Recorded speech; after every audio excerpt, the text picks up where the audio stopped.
Welcome back to another episode of Positively Uncensored, your favorite reality TV and interview podcast. First of all, happy Juneteenth. Yes, I cannot believe you have me working on Juneteenth, Leah. Janae, What, listen, what I a gave the human thing to do. I gave the option to not do our episode today. First thing I texted was, "Can I buy you a coffee before our Y'all episode?" see, I'm drinking my own coffee too. I told you I had a joke ready to go. So happy Juneteenth. I hope nobody else is working. Like apparently I have today. But really, yeah, if your white bosses are off today, but you're working, fuck them. We're going to talk about Love Island episode 14. We're gonna get into all of the kit and caboodle that came with it. We're gonna talk about relationships. We're gonna talk about attachment styles. I'm gonna ask Janae, who is a marriage and family therapist. I'm going to get her inside perspective, which goes beyond the emotional intelligence that I have, to really just sink into things, to provide another perspective. So, we're going to do all of that this episode. Let's go. That is such an honor to hear every single time. Unfortunately, I will probably never have my own podcast. I don't have the patience for it. So tune into Leah's every week because she's I'm doing the hard work. honored. She's doing the hard work. I have the exclusive. And listen, I want everybody to know I saw some comments. Janae is a marriage and family therapist. She's based out of Atlanta, Georgia. That's correct. Yes, and honestly, just Georgia, because I can see any clients in the state of Georgia. I live in Atlanta, but I can see any clients in the state of Georgia. I want to correct a few of your listeners. I am a pre-licensed marriage and family therapist. A lot of people were like, Dr. Tipton, sorry to disappoint. I will never go and get my PhD, you guys. I was exhausted after the master's degree. But what a compliment. If you want to call me Dr. Tipton, then by Listen, all. I call you Dr. Tipton. I can I call you Dr. Tipton? If you do it in private, sure. I just want everybody to know that those are not my credentials. But if that's what you want to go by, I'm not gonna stop you. We can call her that, basically. But with the acknowledgement, of course, like you said. Doctors Listen, would a know. master's degree is a hell of a thing to get It your is. credential for. It is. And doctors, that is even more hell. So all of the accolades to them. I follow quite a few on TikTok, and I'm like, wow, I am so impressed by the journey and the time that you took. But I'm comfortable here where I'm at. I have a question for you before we get into Yeah. things. So I've seen a lot of people saying things about Huda, and as you are in the mental health profession, and as you also follow other mental health professionals, I'm wondering what your thoughts are on people saying that Huda is showing signs of BPD and like just like throwing that out there casually with really like no one's even had a conversation with her, mind you. We're seeing a very edited sliver of her behaviors. I what you'll always notice is the people that throw out the titles and the diagnoses on people, they're not mental health professionals because that's something that we would never do.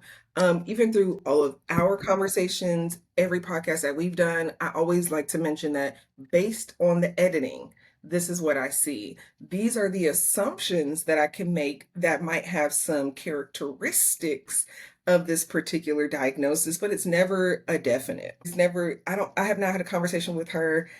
There's a multitude of factors that you have to take into play before you go diagnosing people. So yeah, even like when we talk about people who would be classified as narcissists, I always go narcissistic traits, tendencies, because I can't call you that if I don't really know. So yeah, I would just say if you see people online that are quick to label someone with a diagnosis, odds are they're not a mental health professional. Everybody has their own opinions, but unless you're studying and reviewing the DSM-5 and treating this person personally, you don't know. And correct me if I'm wrong, but I also felt like, of course, I did not get my master's. I'm bachelor's in psychology and sociology, but I'm curious, it sort of feels like you're stigmatizing, Yeah. BPD by saying that this is what it looks like and then using negative behaviors as your example. And so I don't like that. As much as I've criticized Huda with my commentary, as Mm-hmm. much as I point out behavior that I find less than appropriate. At Mm-hmm. no point will you hear me as well diagnose her. At no point will you see me ever comment hateful things on her or like incite people to comment hateful things on her. Like, I'm not going to go out of my way to do that. I realize that we're seeing an edited version. I think at most what we can do is talk about behavior, if we would accept that behavior in our own lives, and what we think is happening couple, like between all of the couples, which brings me to my next question. Sorry, did you have another thought? And I was just gonna say that's the perfect stance to take. We're as watchers, as viewers, we're always gonna have criticism, we're always gonna have takes, we're always gonna have observations. I think it's fair to make those, and we can call out like what behavior might not be the best, what behavior might not be healthy, and we can also call out that we clearly see that her mental health will suffer when she leaves the village just based on all of the commentary and all of the discourse online. But would I ever say definitively that she has BPD? No. I can notice some of her attachment styles. I can make assumptions about that, but putting those harsh labels on people is really not necessary, and it's we don't have an accurate view. I also wanted to acknowledge before I ask my question, because I just thought of it. This season has been draining. And I Yeah. think that, I read all of my comments. I love all of the listeners. I love all the different perspectives that people give me. I love the feedback that I get. And I want to definitely acknowledge that this season has taken a bit of a toll on me in Mm, terms of I watch Love Island to have fun. I really do. I watch it to have fun. My highest critique, if you've consumed a lot of my content, because I am coming from a lens of talking about behaviors and talk as much as I have fun recapping, I'm also talking about deeper things. yeah. And it's hard it's hard to watch people go through things that they're coming from a lens where they just really need mental health professional, like they need help from a mental health professional more Mhm. than they need to be on reality television. And to see that stuff like exploited as entertainment, I don't find that fun. I've always been like, producers don't get us. Like, Yeah. they show things and they think that this is what we want, and a lot of times they're off base. And then Mhm. if you're like Love Island and have the ability to like listen live to what viewers are saying, then you can edit things in post Yeah. production so that you show the viewers what you want. But rarely do they give us what we want. And normalizing this type of behavior that we're seeing, or just normalizing consuming other people's trauma for entertainment. As much as I watch The Valley and enjoy commentating that show, it's such a harmful show. It's hard to watch. It's triggering. And so I just want to acknowledge I felt myself getting that way. I'm glad that we didn't have an episode last night. If at any point, because I dive into things deeper, my content feels like it's not productive or conducive to your mental health, take a pause, come back to me, Yeah. fully appreciate that, and know that I'm going to be more introspective with projecting my energy so that I don't put people in a further spiral. I, thank you for saying that. I saw comments on TikTok being like, this season is no different than any other season of Love Island. There's always drama. And I'll just relate it back to last season, because I'm a fairly new Love Island watcher. Last season was the first season I've ever watched. And if we think about the drama from last season, Aaron and Kaylor, at least Aaron and Kaylor's trauma, we could look at and be like, this is just stupid, Kaylor. Like, this guy is clearly being an idiot, and you're kind of crying over him for no reason, girl. Those are two different dramatic scenarios. We're seeing something that is far more intense, and I'm definitely the type of person, if a show gets too intense for me and I start feeling too many feels, and I am getting back into my therapy bag when I'm trying to relax, I will turn the show off. Mhm. I've done that with Real Housewives before. I Absolutely. admittedly, I hope your viewers don't judge me. I watched a season or two of Baddies when it was fun, and now it's just like too intense. So I do take a step back. So this season it does have a different tone to it, but I think we can lighten up the mood with this last episode because I did Yes. have some more commentary. We're getting back to the fun love and not the dramatic love, hopefully.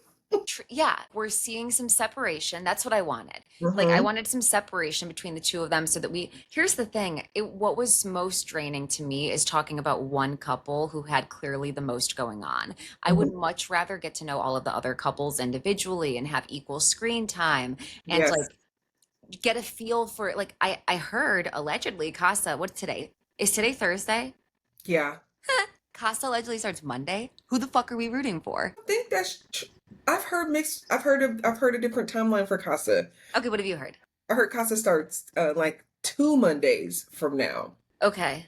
2 or 3. I think it's like July 13th. Like I think we still have like a week or two for I was Casa. like, we haven't even done, what If is it Casa called? starts Monday, then this season is totally off track, and they're trying to get to movie night. If Casa starts Monday, they're trying to hurry up and get Huda to movie night, which I don't necessarily. I feel like let's start the show because I have Let's start comments it. on Let's this. start it. Let's start it. We're going to start with the recap. We're going to go back to the questions after. Okay. I did not take notes at the start of the episode because, like you just said, we're reserving the right to number one, always change our mind on people. That's something I say all the time. If you listen to me, I reserve the right to change my mind. So do my Yes. guests. Yes. Okay. I change my mind in my course of action in sessions all the time if something is not working in what I believe. And I always tell my clients, correct me if I'm wrong. So on that note, let's Yes. get We started. change our mind. Like you should change your mind like you change your underwear. It's not good to Everything is be evolving. stagnant. Yeah, everything is evolving. Everything is different. One day in the villa is different from the next day. So we reserve the right to do that, like we were just talking about energetically. We reserve the right that when moments are too much, I'm just not going to recap them then. If something gets me overly overwhelmed, I'm Yeah, not, here's what I'll do. I'll take a breath, a breathe. breath. I'll take a good old breath, a breath, a fresh air, and I'll take a beat, you know? So I didn't take notes on the start of the episode. I guess there was an argument. Will you fill me in on how the episode started? Let me pull up my handy dandy notes. What do you mean I guess? Name it. We start the episode with We're this. like, we're gonna start light.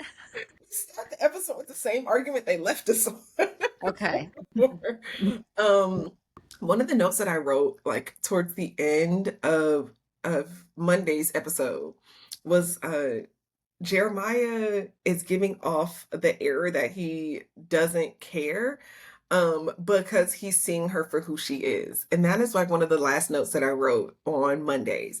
Now if we jump into Tuesdays, we see that they're both still talking on this damn couch in speakeasy. And something that I noticed was a slight smirk on Jeremiah's face as Huda is letting him know, like she's kind of putting the rules down for if you want me, you need to come and get me, da da da da. And here's where I feel like I had the same opinion, but if I didn't, here's my right to reserve my mind. Jeremiah kind of he likes that toxic shit. He is definitely into a little bit of the toxicity. Again, we did touch on this on our last episode about you can tell that he went to therapy for something of the sort, Hmm. and you can see it in his mind, him trying to work out of like, I like it, but I don't. I Hmm. like it, but I shouldn't. I Hmm. like it, but I gotta relax. And that's where we kind of pick up with him and speak easy, as I'm finishing up the rest of this conversation. And you hear him basically be like, what are we talking about? Like, and they kind of separate. So that's where we start. What did you think about like the end of their discussion, argument, conversation? What were the vibes that you were picking up from them? Because I was picking up Huda wants him to chase her. And he kind of wants to chase, but he also sees like, this is too much. Thank you for, you know what? Thank you for reminding me. Mhm. I have been saying that since day one. I want people to know that when I criticize Huda, I absolutely have said since day number one that they both are guilty of liking toxic relationships. Yes. Now, here's the difference. From what I have seen from the edits, Jeremiah does in fact try to create a boundary at times, whereas Mhm. Huda does not. Okay. He does try to de-escalate a conversation. He tries to take a beat. He tries to take a pause between them and go back to being friends. He tries to shut down physical intimacy to patch up an argument. you know? So I see him attempting to shut things down, whereas I see Huda going back to him. You know what I Yeah, mean? And while I understand that, I think that where I get confused is Huda twists things. And I'm confused as to what's going on there. I genuinely can't tell if she hears what she wants to hear or if she is purposefully like misconstruing what he's saying. It's I almost don't like think she it's sees purposeful. red. I I don't don't think think so it's either. purposeful. I think it is selective hearing, and I Hmm. think she already has. I think she's anticipating what she wants Jeremiah to say in these moments, and when he doesn't, her brain is like, "Well, he's saying the total opposite. Then, girl, he's against you." It's selective hearing. It's a lot going on in her head, as you can tell. She's like, I don't think she's per. How do I say this? It's not It's on purpose. subconscious almost. Yes, it's not on purpose, but it's not on accident. Absolutely. She might she probably realizes she's doing it. However, Mhm, I think that when she starts, here's what I believe about Huda being the most gracious that I can, and then we'll move past because I do have a habit of lingering. But mhm, I thought about this to reflect on my commentary, yeah, being the most gracious I can. If I were to hazard a guess, Huda strikes me as someone who has been in relationships before where she has been hurt. Okay. And as a result of that, she is now preemptively letting every person that she partners with know that they cannot get away with any behavior because mhm, she is in that space of constantly protecting herself and the expectations that she has. It comes across like nitpicking or yeah, nagging, like she just really can't let things be, and she refuses to let them slip even the slightest because then she's worried that next will come the behaviors that she's seen before. So mhm. being kind to her, I can see that. But what Jeremiah doesn't want, and what's coming across to some people as cold, is he doesn't want to reward bad behavior. So, for example, if he goes to her after she's just had a blow up on him, to him, I really believe that he sees that as if he goes to hug her or check in on her, it tells her this behavior, it's like Pavlov, this behavior gets me to come check on you. This behavior, it's like when children learn that by crying, that you'll come and check on them to see what Yeah. is wrong. And I think that he wanted to stop that cycle. And I think that people are, after watching him do it for 14 days, they're like, wow, you're mean. Like, why are you stepping back? And it's like, because this is toxic. And boundaries feel mean to people that They don't do. they don't know how to react or deal with boundaries. Before we move on from Huda, I watched a TikTok creator's video today sent to me by one of my friends from shout out to my group chat the villagers. They watch our episode. And we feverishly text. I believe somebody either sent me that in there or I saw it on TikToks. I'm gonna shout out Anna underscore Belize, ANNA_BELISE. Um, in this video, I'm gonna make a little joke about her because she's very pretty. She looked like a cheetah girl. She had on a band on her head. If you go to look up her video, she had on a white band. I put in the comment, "You like a cheetah girl," but she Yeah. pointed out something really good. She pointed out the fact that Huda was a COVID teenager and had a COVID baby because she had her baby July 15th, 2020. It's on her arm. I'm not being crazy, it's on her arm. Okay. So that gives us a little bit of insight on Huda and her communication style. She was a teenager, 18 to 20-ish during COVID, having a baby during COVID, very isolating. What are her friends looking like? What is that support like? Communication was stunted for those years. So, a lot of this generation that we're getting, we do have to be mindful that these are COVID generation teenagers, people who were doing school from home. If they went to college, they were doing college remote for a moment. That I feel like stunted a lot of our communication, healthy communication tactics. Um, how we interact with people, how we engage with people, our expectations of people. And I thought it was a really good call out, and specifically for Huda, because she might have done a lot of her pivotal learning and journey as a mother by herself. And that could be very not so much as traumatizing, but that could be very intense for any Mhm. woman to have to go through that by Absolutely. themselves or more by themselves than they would have. because of COVID restrictions and boundaries and for things like that. So I thought that was a really good call out for some of the actions that we might see and some of the misunderstandings. But we can jump in and finish out the rest of this episode because there were Okay. some other things. First of all, thank you for sharing that. That is a good call out. That is something good to keep in mind. Somebody said it's not an excuse for her behavior, Huda's. It's like an explanation as to why Yeah. some things may be happening. If I can find out who that creator is, I'll tag them in the details of this episode. That's all we are doing as a marriage and family therapist is we're looking at the context for some of your actions. And a lot of times that comes from your environment, that comes from your family, that comes from your upbringing, different things that have happened to you, anything traumatic that changes the way that you act and react to certain things.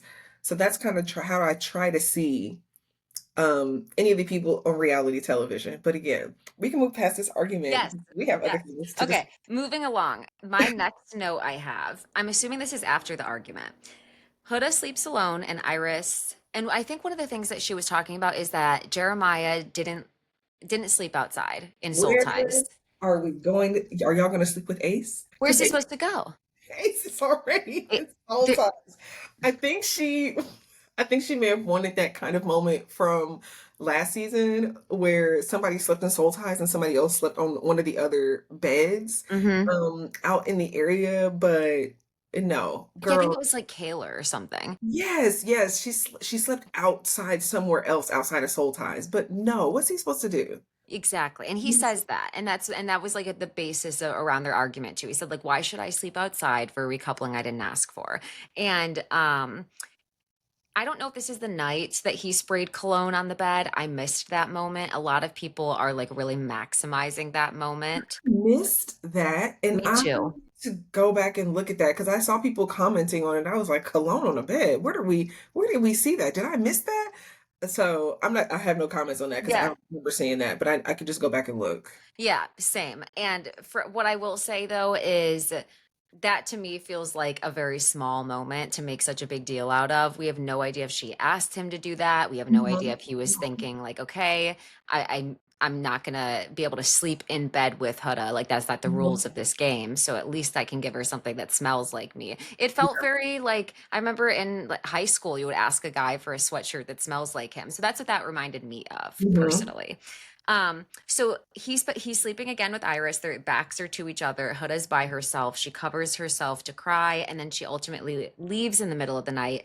They Mhm. show what looks like Jeremiah looking at her and going back to bed.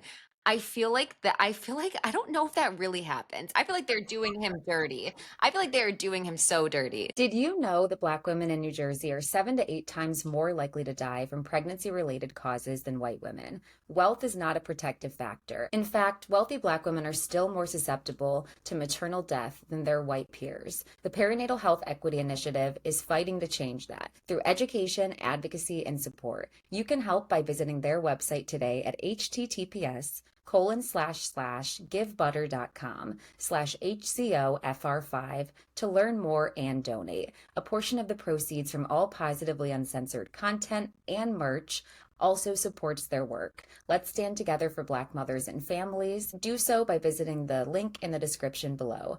Let's get back to the episode. What we're going to talk about on today's episode has a lot to do with the editing that we're getting, the edit Uh-huh. that we are getting as viewers, and I was definitely unsure if that happened. What I will say, when I was laughing at preemptively, is of course we go through the night, we see her cry. The funniest thing is the bombshells leaving in the morning, and Huda waking up and popping Taylor on his head. Like, She's like, Taylor. she didn't say Taylor. She literally walked up and was like, the bombshells are. She was like the British are coming. Like it was like an announcement. Like it was like I, I know she was sad, but I could do nothing. I paused the TV to cry laughing. And mainly because it reminded me, this is a little off topic, and I'm gonna jump right back on topic. It reminded me of a scene from Black Dynamite when he's walking in at the end of the movie and he shot the president's wife. You have to watch Black Dynamite. And he like bops her on her head and she wakes up. That is what I saw when she bopped Taylor on his head. comedy. Wait, do you want to know what it reminded me of? Can I say? First of all, Yes. I will watch Black Dynamite. It reminded me of that TikTok that Cordell had done on like Musically that he like impersonated, where someone like got like something like set on their head and they wake up and they're like, oh, it's like water. And it's like, what? Yes. That's what that reminded me of too. That I'm like, that was comedy to me. Sorry to laugh at her pain, but that and was, Ian calling her a poltergeist did make me laugh as oh well. my God, that was so funny because what are we doing awake, Huda? It's as if he had a choice, as if they planned it. But Oh, she was like, and my date? Like we're she gonna was get to like, that. We are gonna get to that. okay, okay. Okay. So So they're you off on first. their island. They're off on their island trip adventure. Very cute. What did you think of the dates? Um, well, first I want to say that when they woke up and realized the bombshells were Mm. gone, 24 hours after Nick had just chastised Jeremiah for not liking that Huda called him a bitch and a pussy while she was in the shower, he says to Ace, I don't know, like I think that maybe this relationship is toxic. And Ace was like, A little? he said, think, you think it's a little bit toxic. Where the fuck were you? Like, I wrote that down. It said, Nick, I think that relationship is a little bit toxic. And Ace was a little bit. A li- Ace is the pop out star of this season. Do I think Ace will find love? No. no, Do I want Ace to leave the villa? No. no. I'm having a ball with Ace in the villa.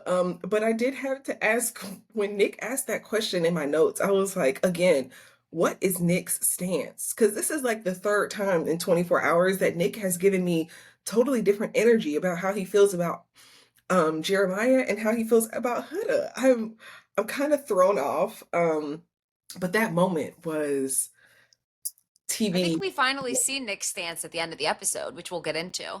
You're Quite right. literally, we see where he stands. You're Who right. he You're right. stands You for are at right. the end of the episode. I'm so glad you called it out. It was definitely in my notes. I was going to make a mark out of that. Oh, right above my note, I also noted how loud Huda got out of bed that morning.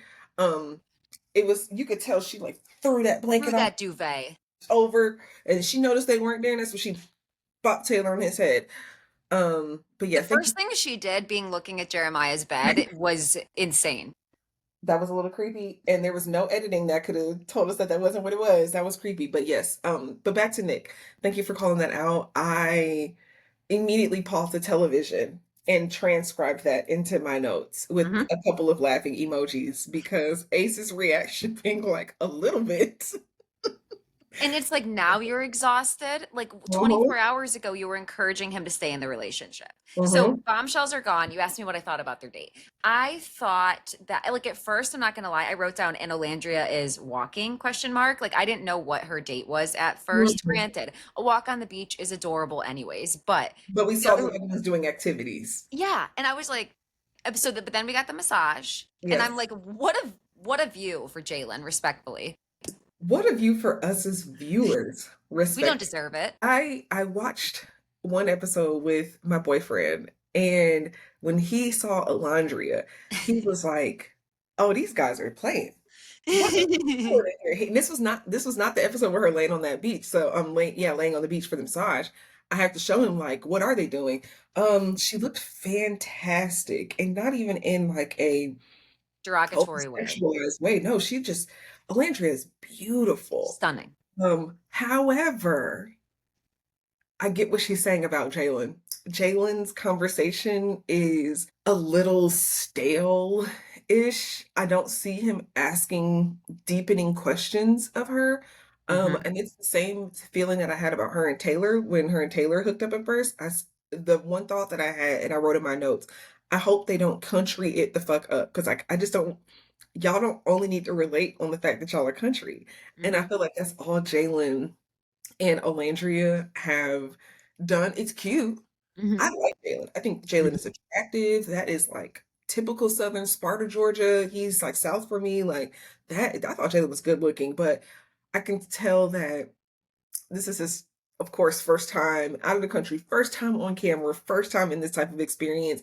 I think I'm seeing the nerves on him. And Yeah. unfortunately, I think that's like putting a damper I on. loved him so bad. I I loved do him so too. bad. The way that him, Pepe, and Iris were just like all three kind of uncomfortable and chatting with each other. And like the way that he went and checked on everything, the way that I'm sad that Jaylen, He's well, sweet. we'll get to it when we get to it. But Jaylen starts this episode. Oh, wait. No, no, no. Okay. Jaylen did the massage. What Mhm. did Hannah and Pepe do? They did snorkeling. Snorkeling, and Mhm. then Jeremiah and Iris went kayaking. Correct. I think Jeremiah finally loosened up a little bit, but I'm still not at this point I'm not sure why he's pursuing Iris. Like I'm not sure if he's pursuing Iris to like give her a fair chance. I'm not sure if he's It pursuing I just it just looks like a breath of fresh air for him. It just looks like an opportunity to have a conversation. We both, you and I, on the last episode we did, agreed everybody is everyone's placeholder. There are no love matches in Love Island right now. I think everybody is agreed. ready and willing to go if a bombshell comes in that they like enough. And so I think for Jeremiah with Iris, it's really just him like taking the opportunity to explore that relationship and just a breath of fresh air. He's having new conversations. Again, shout out to the villagers group chat. We all noted the only time we learn something new about Jeremiah is when he's with Iris. 100%. Outside of Iris, the only thing we knew of Jeremiah is that he was paired with Huda. So I do appreciate that we get more information, and I think that he's enjoying being open and honest about himself with someone new because he has the opportunity to do it without someone being like, "Do you love And I think she makes it easy for him to let his guard down, which he definitely needed because in the me?" morning when they first woke up for this date, he looked like forlorn. I was Yeah, like, "Oh my goodness, he is not going to even enjoy this date at all." But thank God exactly. he settled in a little, getting his mojo back. I had a question. Yeah, I believe this happens bef I don't know when this happens, but in my notes, I have Jaylen makes Alandria food. Okay, so I noted that. But then Jeremiah made Huda a plate, but Taylor had already made her one because he didn't think that Jeremiah was going to. Um, I thought that was kind of interesting that that happened. I'm not mm. sure if you have any thoughts on that, if you thought that that was kind of interesting. that was the next day, I think, or It must have been. was that later? That time is weird in the villa because I can't remember. Yeah, yeah, yeah. That was the next day. That had to be the next day. Okay, okay. So then I must have not really taken notes on the date. Did what do you I think didn't was the main takeaway chemistry wise? I didn't take many notes on the date, because there wasn't anything like super big. Right. Um, I did take note of the fact that I do see what Alandria is saying about Jaylen. Jaylen Yep. is a little, I don't want to call him even dry because I don't think he's dry. Jaylen is a true country man, Mm-hmm. a country southern country man. Yes. They are slower to speak. They're way more relaxed. They're not going to get into the super serious, not super soon. But I think it was just like a little eye opening that like I don't think she's too much feeling him like that. The biggest takeaway was Hannah just likes to kiss. Yes. Um, does Hannah like Pepe? I don't know. Uh, it's fun. She's just I, happy to be there, Hannah. I like Hannah too. I'm not mad at it because I Okay, fair. we do need a little more kissing because Mm-hmm. it's too much talking, too much arguing. Yes, actually, that's So, true. I'm That's here so for true. Hannah kissing Pepe. And then we just get Iris and Jeremiah. I think the biggest takeaway is like I said last episode, Iris is a really great conversationalist. Yes, she is. And she has a really good skill of like just being able to listen and draw from the conversation. I think Iris would have a good conversation with anybody in the villa 100%. because she knows how to have a conversation. And people might confuse that with her liking people or having a deeper connection. I just think she knows how to have a good conversation, which is good for Jeremiah because again, we didn't know nothing about Jeremiah until Iris started asking questions. We didn't know that man played competitive Uno until Iris sat down and asked him about that. So I like that. Um, I do want to go back because while we're seeing the couples on their date, we're also seeing the people back at the house. Mm-hmm. I have a comment about some of the stuff back at the house. Okay, good. Is it about Nick drinking his Pepsi and being messy? No, it's actually about the ladies. Nick drinking his Pepsi and being messy is hilarious. The guys are all pussy boots this season. So We talk, I think you and I talk all the time when we talk about the edit that we're getting. The discourse after Sunday's episode um has been largely about the girls are not holding Huda accountable, and the girls are pacifying her, and they're letting her get away with this and all these different things. And on surface, I would say, like, yeah, we don't see that. Right? We don't see the girls holding her accountable. We don't see the girls really calling her out on her BS or whatever like that.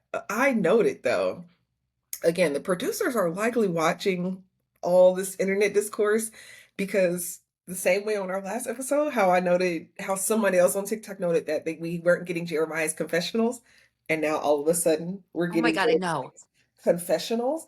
Um, we weren't hearing anything from the girls, but as of the other episode, the last night's night before last episode, now we're seeing the girls' commentary. So I wrote in my notes, I was like, we are seeing the girls bring things up, but we don't see or hear their conversations after the fact. We are hearing them ask questions, and the editing is not giving us anything after that.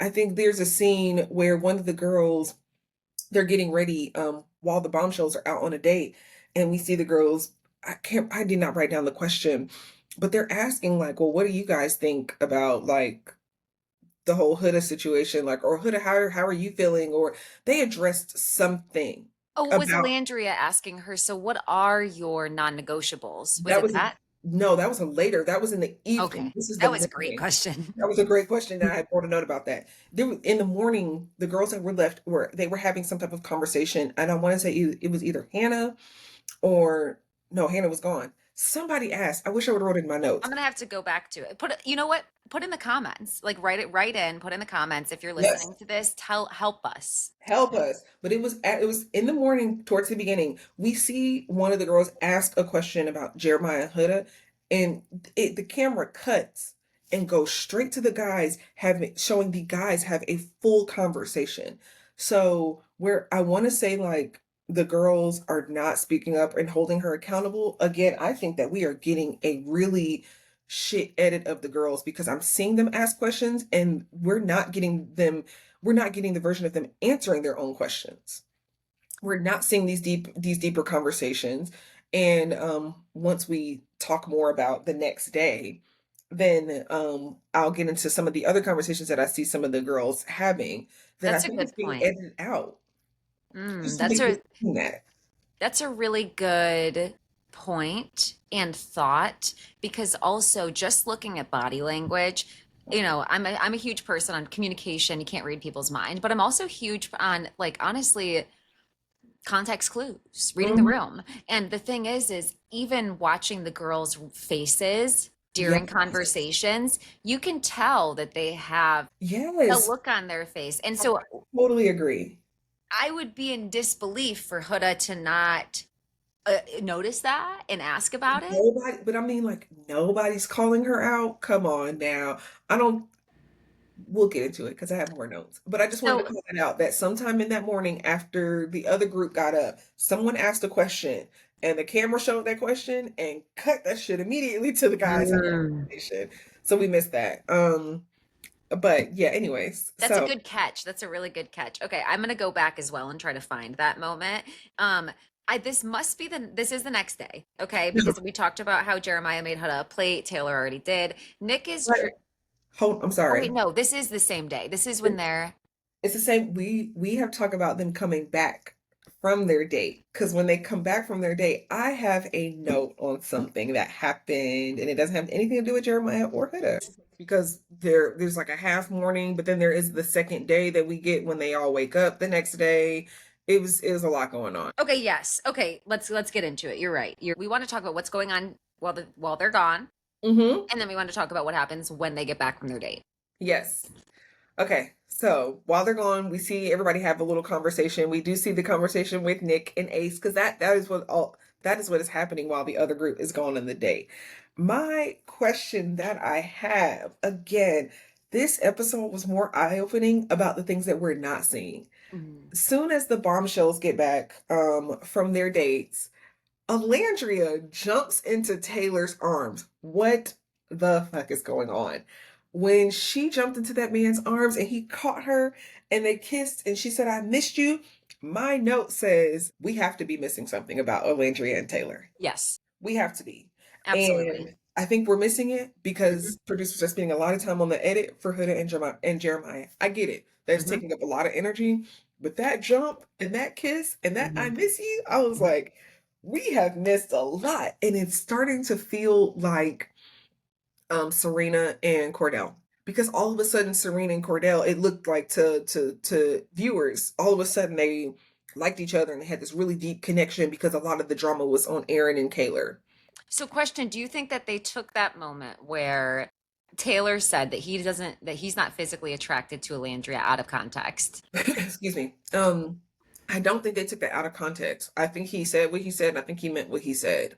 I do think that Alandria is his placeholder, and I Mm, think he's finding comfort the longer that he stays mm, coupled up with her because she's fine. hmm. And I think that she probably has good communication. Again, we're missing a lot.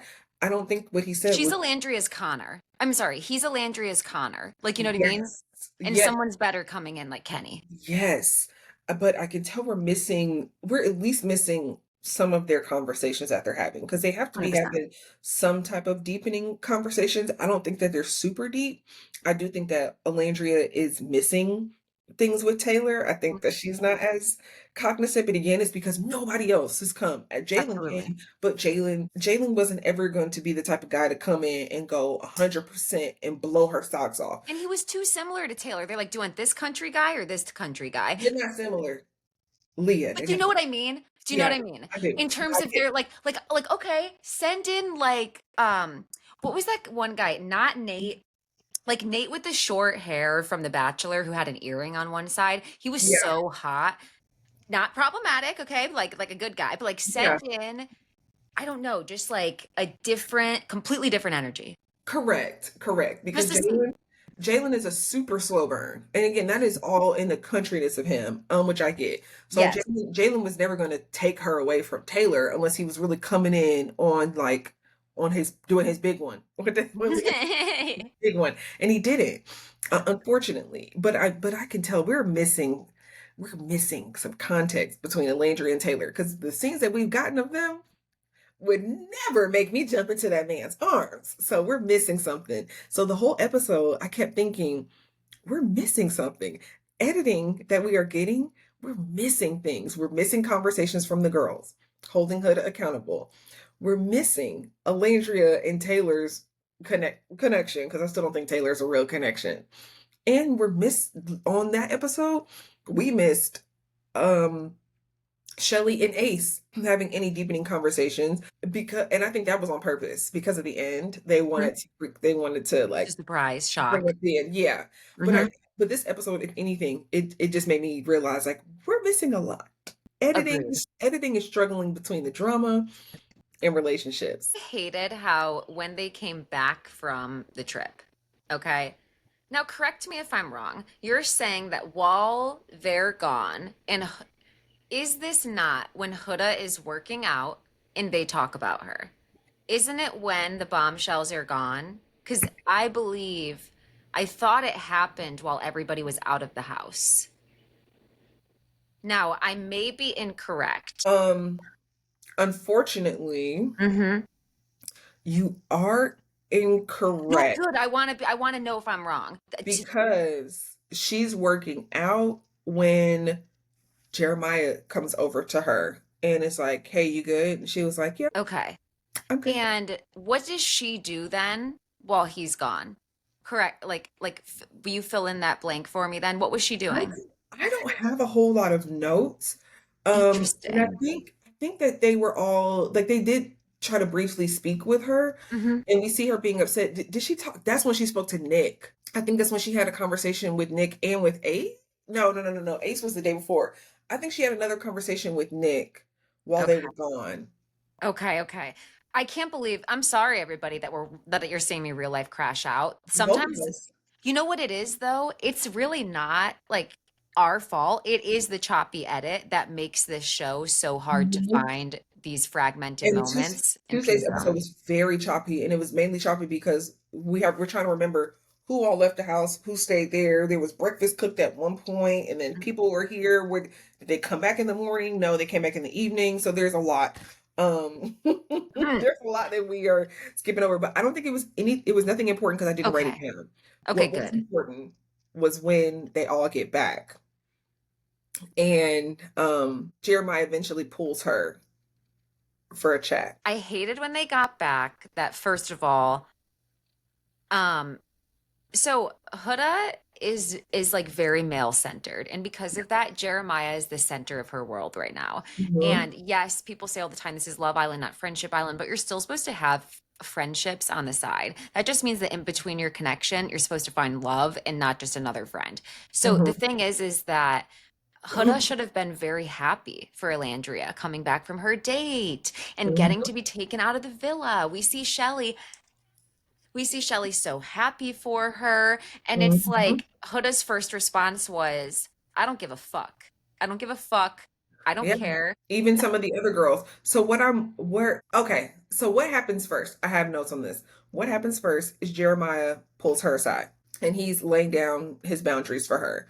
And my note is like he expressed himself clearly, but they were still touching and because remember um this is when Iris is sitting down with Jaylen and they can see them from the bed. So this is before everybody is doing their debrief, right?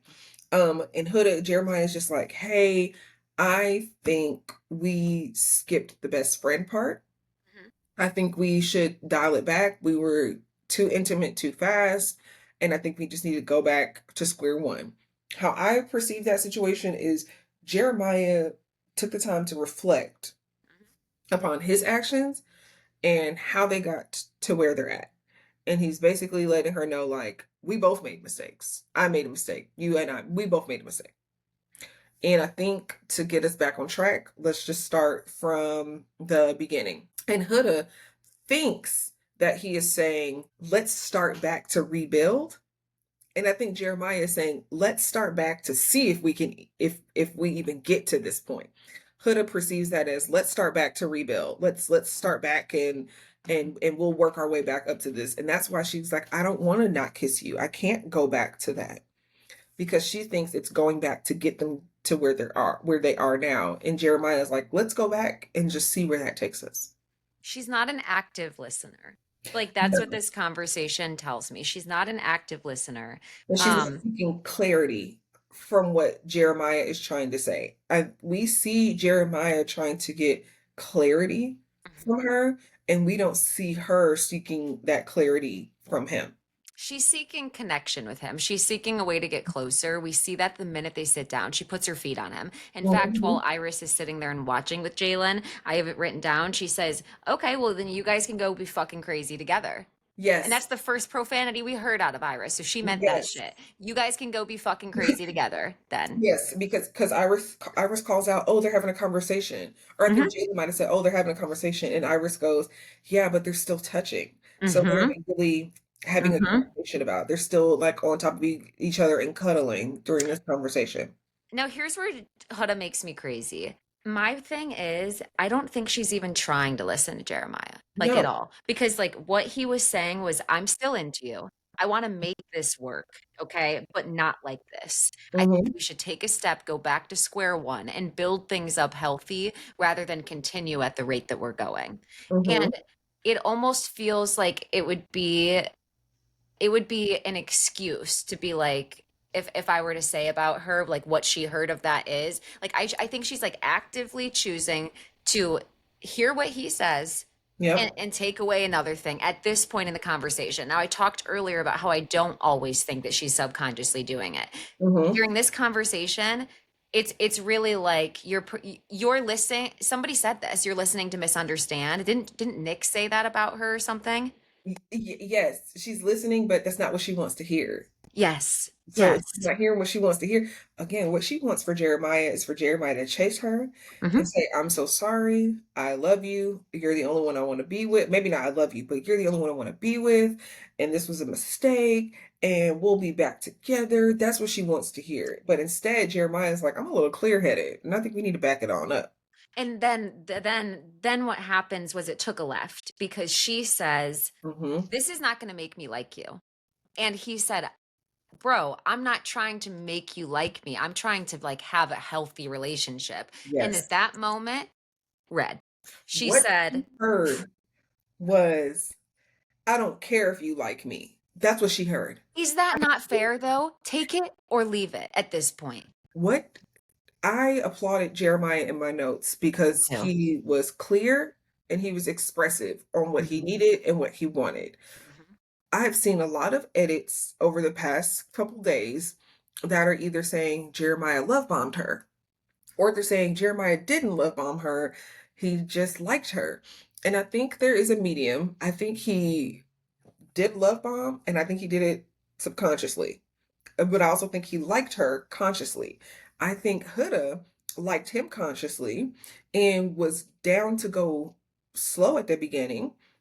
But as her emotions and her feelings ticked up, she was also ready to go as soon as he was ready to go. So both of them lacked a little bit of discernment at the I have a beginning. question here, and it was Mhm. actually one that people wrote in. Oh, yeah. A lot of people were like, what is love bombing? Because I think that there was a video going around and it was like explaining how like clinically love bombing had like stages to it, and like there was actual things that you were looking for, the same way that how gaslighting gets overused. So I Hmm. had a lot of people wonder, what actually is the definition of love bombing? What does it show up as? And then is anybody actually doing that, or are people like in it right away? So So I will correct myself. okay. I use the term a little loosely as well. Okay, And same. say that in describing Jeremiah. I don't think that his actions at the beginning were love bombing. I Okay. think he threw in some of the tactics from love bombing where it's just moving too fast, or even I think him wanting to match with her on the second day that they're in the villa where he goes Mhm. into the girls' room and is like, let's match. That was him. I think that's the part of the Jeremiah that we all know wanted to win the game. Yes. What's the best way to win the game? Be as cutesy as possible with somebody. And that is what he was doing. Again, I think he picked Huda knowing that she was his physical type, knowing that he would probably like her, and he could probably take it to the end with her. She fine. If they got a little drama, they got a little drama, but she look good. I don't think that he expected for her to come with so much baggage, for lack of better words. Um, so love bombing would be, I'm going to use it in examples because I find Okay. that's easier for people rather than going down like a whole definition. Hmm. An example of Jeremiah love bombing, which is not necessarily the case fully in here, it would have been him on day one being like, I really like you. You know, I could really see us going all the way. And this is how I would paint our future on the outside. And then on day two, he's matching, he's holding hands, he's walking her around the villa. Look, everybody is so jealous of us. We really, man, we really look good. Maybe by day three, he's making her breakfast. And I mean, of course, they all make breakfast because that's like the biggest thing that they can do. Hmm. Maybe by day three, he's bringing her breakfast, and then he's like, you know, I brought this breakfast because, you know, I really like you and I really see us like forever. And love bombing would, it's literally love times 100 Okay. immediately. Love bombing is like, before I even really get to know you, I'm letting you know I like you so much. We're such a good match. This is what our future could be like. Have you thought about like us getting married? Like, have you considered that? Or like, after he found out she had a child, it could have been like, oh my God, I could be the best stepdad. Here's the role that I would play in your life. It being too presumptuous too soon. So we haven't really seen Jeremiah love bomb her. Again, this is the edit that we're getting, Yes. getting. What we Yes. have seen is him move too fast. And I agree. I think that is part of his brain that was like, I'm gonna find the baddest girl in here and I'm gonna Yes. stay down with her from day one and we just gonna ride it all the way out. That's a really good discernment. Yes, but with the I would mix of like Love Island is intense. So of course he liked her. Of course he's expressing this. But I think the first moment that we see him not love bombing her is their date at the water park. Their date at the water park gave us as viewers a really good idea of who Jeremiah is and how his brain works. Because where she's asking, like, well, what do you think about the future? What do you think about us, where will we land? And he's like, if we make it out of the villa, I could see us doing long distance for a while, maybe until your lease ends. And then we could go to Vegas first, he said. yeah, and then he's like, then we can, maybe be in the same city. That really just depends. And then da da da da. Da. If he was love bombing her, he would be saying exactly what she would hope that a guy would say to her. Yeah, Absolutely. move in immediately. Yeah, let's move to the same city. Yeah, I could definitely see you doing this. Yeah, da da da da da. He didn't do that. So we're seeing elements of what a love bomber would do, but I don't necessarily think that he's love bombing her. Do I think that both of them were the healthiest at the beginning? No. But I think Jeremiah kind of got wrapped up in like, this is Love Island, this is intense.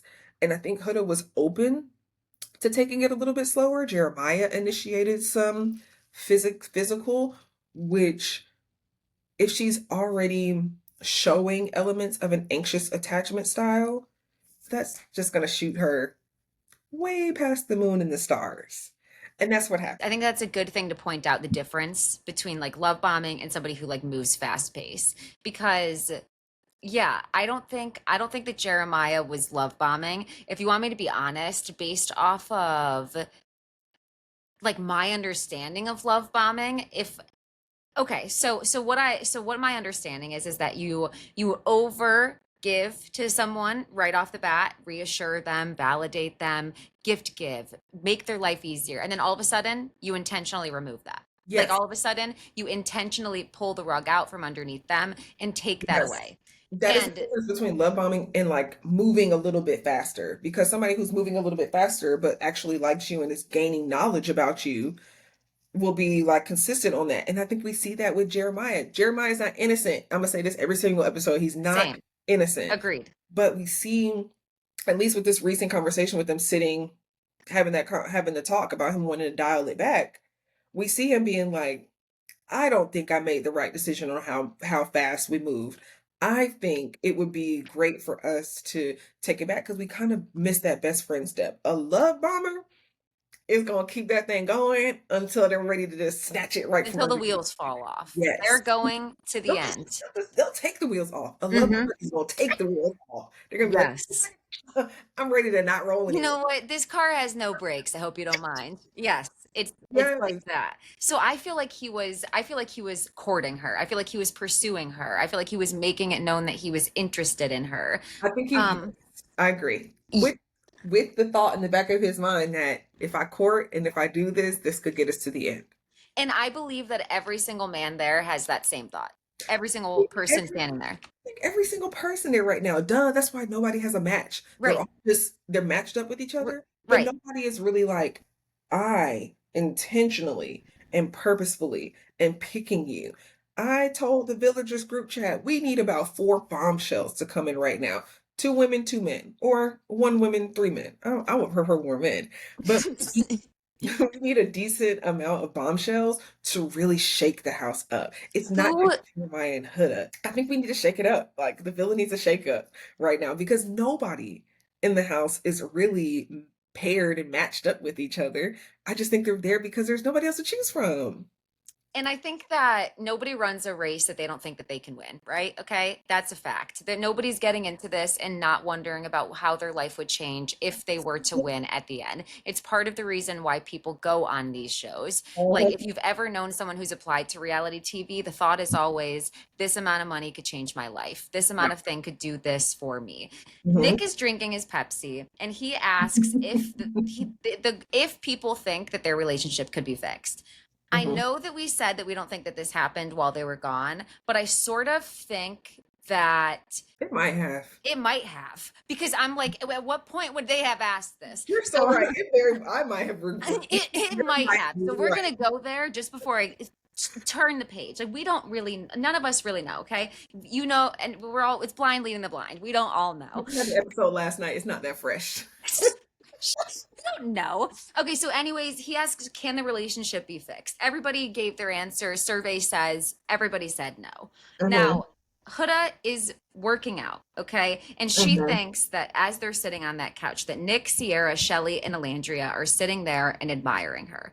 Shelly says, well, we're not, but we're Mm-hmm. not, you know. And Huda eventually walks over, and everybody pretty much acts busy as if they weren't talking about how they're drained from their relationship. And Mm-hmm. I just wanted to, the only point I wanted to make about that is, listen, um, do I think that it would be, I think it's completely unfair to expect them to not talk about the situation. Do I understand on one hand that it's unkind? I do. Okay, I can acknowledge that. However, it's also unkind to make everybody in the house feel like they're walking on eggshells, and to make your relationship the center of everybody's universe. So because of that, like I would just encourage people, just a reminder, if you've never been a third wheel to a Mm-hmm. toxic couple, if you've never been on a group trip with a toxic couple, Yeah. um, and then you had to be stuck with them at all times, You don't understand how draining. it is draining. And you do end up talking about them. Not only have I been the couple, I've also talked about the couples, Yes. I both sides. I did not feel like what they were saying was mean at all. I'll point out the only mean part of that because I do feel like there was a part where I was like, oh well, awkward guys. But Nick asking that question was totally fair. Again, I don't think we're getting the edit of everybody having the commentary. And the Mhm. reason why I said that is because when they even started talking about it, everybody's eyes were immediately like, ugh. Everybody already looked drained, which lets me You're know so right. that they have been having this conversation. We're just not seeing it. Nick woke up in the morning. It was the first thing he said to Ace. Like, this is on their Yes, minds, top of day. yes, we're just seeing the guys talk about it. I just don't think we're getting the edit of the girl. As a fellow woman, I know I would be up in there yapping. Or at least, like, we're not even seeing like Shelly and Alandria Mhm, talking about it, or Sierra and Shelly. I just think it's the edit. And because mhm. we right now, all we're seeing is the pairs talking to each other, and we get a little bit of like girl chat on the side. Not as much as last season. Last season, I feel like we got a lot of girl chat and a little bit of guy chat. This season, I feel like we're getting majority guy chat, and it's making everybody believe that the girls are not talking about this. I know they're talking about this. They all looked exhausted sitting there answering Nick's question. Now, I did think it was kind of funny. It just happens to be that the way that that sofa faces, it faces them all working out. Mhm, So I can tell they weren't staring at Huda mhm, because even though Sierra's looking in that direction, you kind of see Shelly's head kind of turn, and mhm. you see Huda doing whatever she's doing to get attention. And then you see Shelly being like, I think Huda thinks we're looking at her. And then that's when you kind of see Sierra's head turn ever so slightly, and she was like, I think she does too. Mhm. And then you hear Shelly goes, but we're not. And they Mhm. laugh. I didn't think that was mean. No. I thought the the pettiest part was when Huda walks up and Olandria goes, what are we talking about over here? Nothing. Oh, and laughs. I did Now not notice that. that was a little it was a behind the scenes voice. You can hear her say it. There's no subtitles, but you can hear her being like, because they try to fake conversation, and Olandria Mhm. goes, what are we talking about over here? And she laughs, and you see Huda walk away. That Mm. might have been the cattiest thing that happens. But again, I think they're all fucking I feel exhausted. like everybody was scrambling. I feel like it's when someone walks in on you in the bathroom with your pants Yes. down. What was I doing? What were somebody bring something up? They don't want Hurricane Huda to start with them. And they don't want to, and listen, like I'm gonna be so real. They're mic'd up 24 hours a day. There's really nowhere that they can all go. Okay. Mhm. Where they wouldn't be. Yeah. Like if they were up top, it would look like they were watching her from above, like Yes. hawks. Like no Yes. matter where they are, they have a right to have a conversation. You know what I mean? There's no way that they can't not talk about it at some point. But They I do don't think they different wanted her to know. Like I don't think they tried to bully her. Like they're trying to things. hold her accountable, but they're still allowed to be frustrated. You know I what I don't think mean? they were trying to bully her at all. I did see No, the commentary about that, and I'm like, the simple fact that that is commentary lets me know that y'all are not prepared for any of the girls to check Huda at all, no. because And they would immediately take that as being bullying as well. I think if Hannah had said the comment that Shelley made, everybody would have laughed online and nobody would have said anything about it. But Black women, we truly cannot live on television without somebody perceiving what we're saying as being the evil big bad Black woman. Like, it's it, such selective outrage. It's such tone yes. policing. And I'm going to be honest, a lot of my frustration with Huda, it does come from just knowing that Alandria can't act like that. Mm-hmm. Shelley can't act like that. The first time that that would happen, it would Mm-hmm. be a problem. So Yep. like there's like a lot of there's like a lot of layers to it that makes the behavior so frustrating. Mm-hmm. Um okay, so we got to talk about that. Nick is messy though. I'm sure Sierra has a blast being coupled up with him. It is kind of giving friends, but like he loves a good gossip session. Yes, him and Ace. Him and Ace. They both love a good mess. So, the entire villa is in fact impacted by the toxicity. Mm-hmm. Okay. So, their conversation, correct me if I'm wrong, we're going back to Jeremiah pulling Huda when he gets back from the date.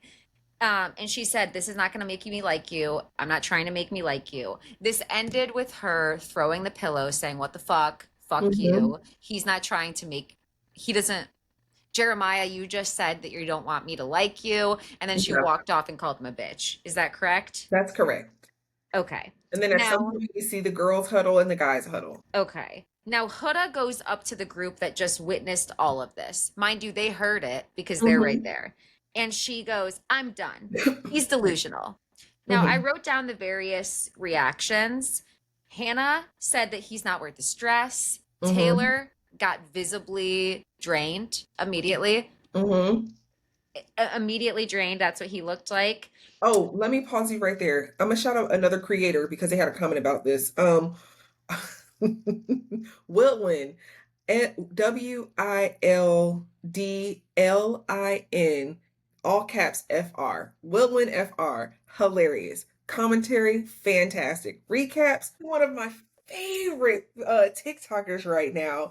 Excellent, excellent commentary. Hey, put me on. I'm excited. Please go listen to his recaps. He did throw in a point that allegedly the looks that Taylor and Nick were giving each other when Huda was complaining were not from that scene. It's from Ping Pong. Allegedly. Allegedly. What Allegedly. were they thinking about during ping pong? No, remember when they did the ping pong date for Shelly? And they're hit, and of course they're hitting the Oh, eyes. So all the eyes that we see going back and forth with Taylor mhm. and Nick allegedly were cut from a different scene and not from Huda walking up to them and complaining. Okay. Okay. Mm-hmm. That tracks because everything else is edited out of place. And people are, in somewhat, a creator, I will find the name and put it in the details of this episode, did a video about why the set of the layout is set up the way it is, why there's no clocks in the villa, what their Mm-hmm. phones have on them and don't have. And it was so interesting to see just how hard they go out of the way to disorient them.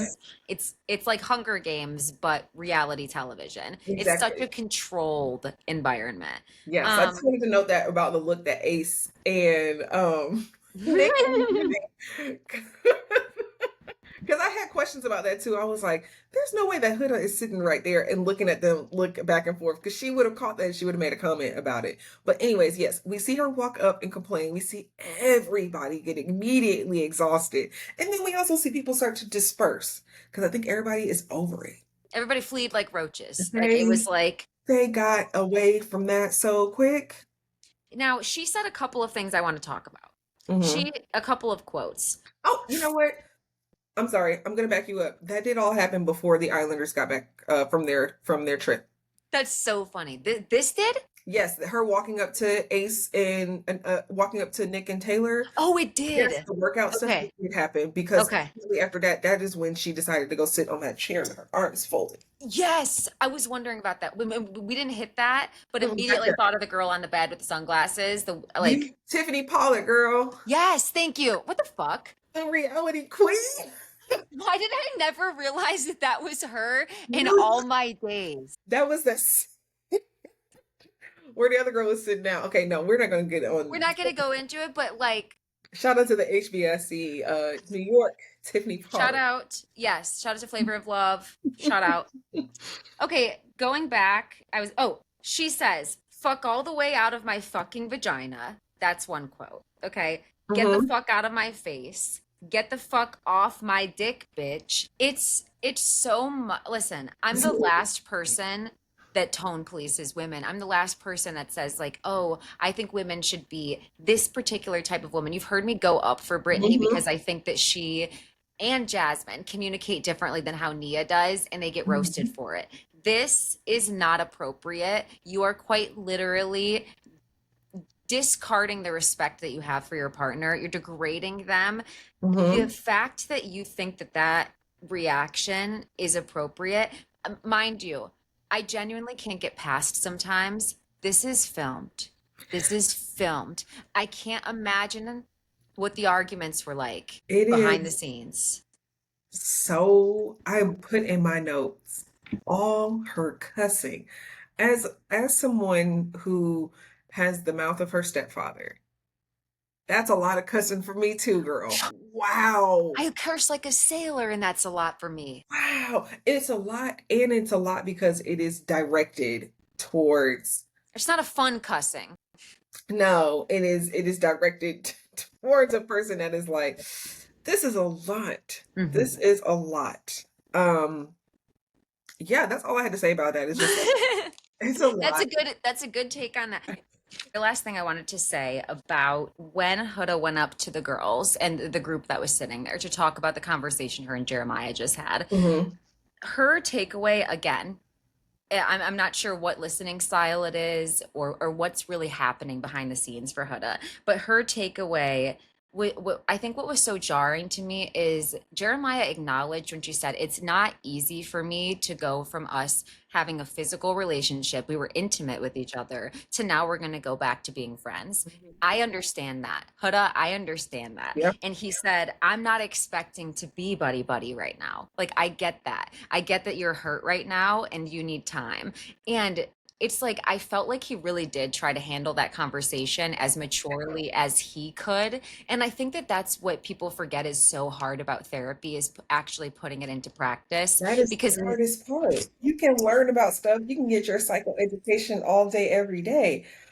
Look, as a therapist that talks to people about this all the time, I struggle every day putting a lot of these things into action.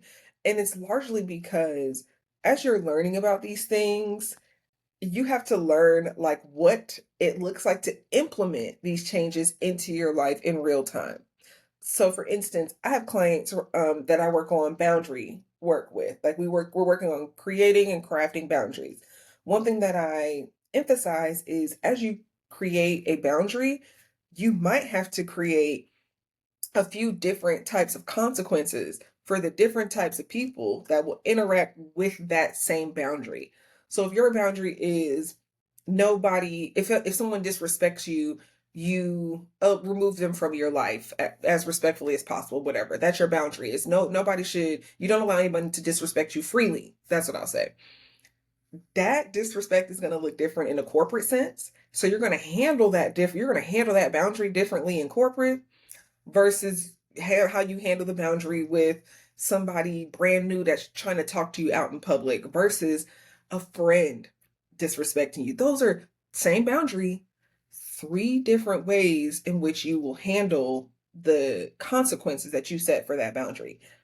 Easier said than done because the situations are going to come up and they're going to be complex and they're going to be interweaved into different things, and you might get a little caught up in like, oh my god, they're crossing my boundary, what do I do? Is it rude to do this? Like, so many things are going through your head. So There's That's often so times that you true. go to therapy and you get all this stuff, but it still takes learning on how to actually implement them, which is why I think it's taken Jeremiah like a day or two to come to this point and be ready to communicate the point. You can tell he took time, reflect on it, thought about it, considered his role, because he took accountability for his role. And now he's presenting it to her in a calm, chill, even manner. And it doesn't matter because she has not developed or learned her beginning skills to use and how to combat these types of things. So yeah, we see him fumble through it, but we also see that he took him his time and he's trying to take accountability, but she doesn't quite have all the tools to match his tools.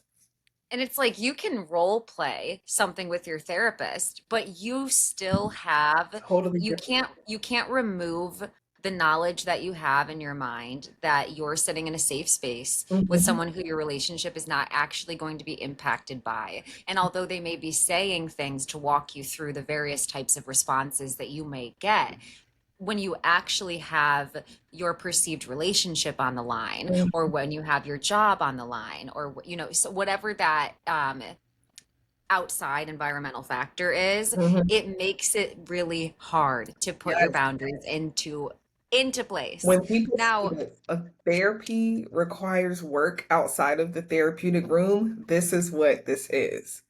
It's going to ugh, require you to be and that's why it's called work. It's it's not fun. It isn't it's fun. not it's not fun. And if you come every 2 weeks, that's great. I give my clients like homework, journal prompts, things to consider in between sessions, but it takes active work to take the things that you are learning, the tools that you are gaining, and to apply them to your life. Because you're right, we're in a perfect situation, and then you go out. And I'll use the same as like prison, jail. The purpose of prison and jail is originally, well, on Juneteenth, I'm not gonna lie, the purpose of prison and jail is to lock black people up. But if we Absolutely. think about how they try to label it, is to reform before you go back out. But you're in this setting where you've got curfew. You eat at the same time. It lights out at the same time. Everything is curated to like then you're on the schedule, and then when you go out, you're like, whoa, overload, overstimulated. People recommit crimes. They don't know how to live back out in the world because they didn't gain the tools in jail to know how to operate. But I'll use the same thing in therapy though. You're in a safe space, you're in an organized space, you're with someone who is supposed to have emotional intelligence and help you and guide you. That person is not with you every day out in the real world where real things happen and there are different things interfering with the space Mm. that you're trying to create for yourself. Homeschooling is another good example. When you're homeschooled, they're not socialized to know how to interact with all of these different personalities, especially if what you're getting is primarily within your home. Yeah. So, like when someone who's homeschooled goes to college for the first time, it's very overwhelming, fish out Mhm. of water, trying to figure out how to navigate yourself Yes. amongst other personalities too. Like, how do I still be true to myself Mhm. and not take on other personalities? And that's when I you want to, see homeschool pods form because people realize, like, wait, my kids need some socialization. They need to mix it up. We need to yes. pair it with other parents. We need to go explore and do different things because you still need that socialization. Life doesn't happen in your bubble. It happens And outside. even that's different. It's like when I went to church all the time, I had my church friends and my school friends, and Mhm. hanging out with them was such a different experience. And if I just had my church friends, I never would have found out about sex or like anything really, like anything Yes. secular, like I found out with my friends from Mhm. school, you know? So we're seeing the dynamics of all of that. Now, Nick tells Iris during ping pong that I can't do it anymore about Mhm. Huda and Jeremiah. And while that conversation is happening, Olandria and Jeremiah have a conversation in front of Austin. And this is after the blow up that just happened. Mhm. And they let it slip that she has a child, that she's a mom in front of Austin, who's like, she's a mom? Like he's the last to know. I want to comment on that really quick. Please. I don't think that was vindictive. I don't think they did not do that on purpose. I don't think That they was did a either. slip up for them. But I did see a creator, and it wasn't funny because that is Huda's personal business. However, I wish I wrote down this creator's name because I laughed. She goes, "The funniest part about that moment is Austin actually gave the reaction that Huda has been looking for from everybody else. He was nowhere around to see it. The way Austin was like, "What? She's got a chance. She's got a." That is what Huda wanted from everyone else, and she wasn't even there to catch the moment. That is actually so I true. cackled. Shout out to that TikTok creator who pointed that out because I was like, "Oh my god, that's so true." Well, I'll quickly go over some minor episode events before we get into the next major thing. Austin has a conversation with Shelly where he's like making her feel, as he says, his tits. It always like is like kind of weird to me when guys call their like The pecs chest tits, tits, yeah. like their Um, chest tits. I wrote in. I said Austin and Shelly have nothing. Nothing. Send in more bombshells. Again, they're both each other's placeholders at that moment. I really liked how Shelly in the episode before, either it was earlier in this episode or the episode before, where she mentioned like, I can't manage your emotions for me while I'm navigating this experience as well Hmm. because it's becoming draining. And it is Yes. because Austin was complaining and not doing anything. Even Hmm. in that moment, we see Shelly say, "Hey, do you want to do a leg day?" Austin did not initiate that.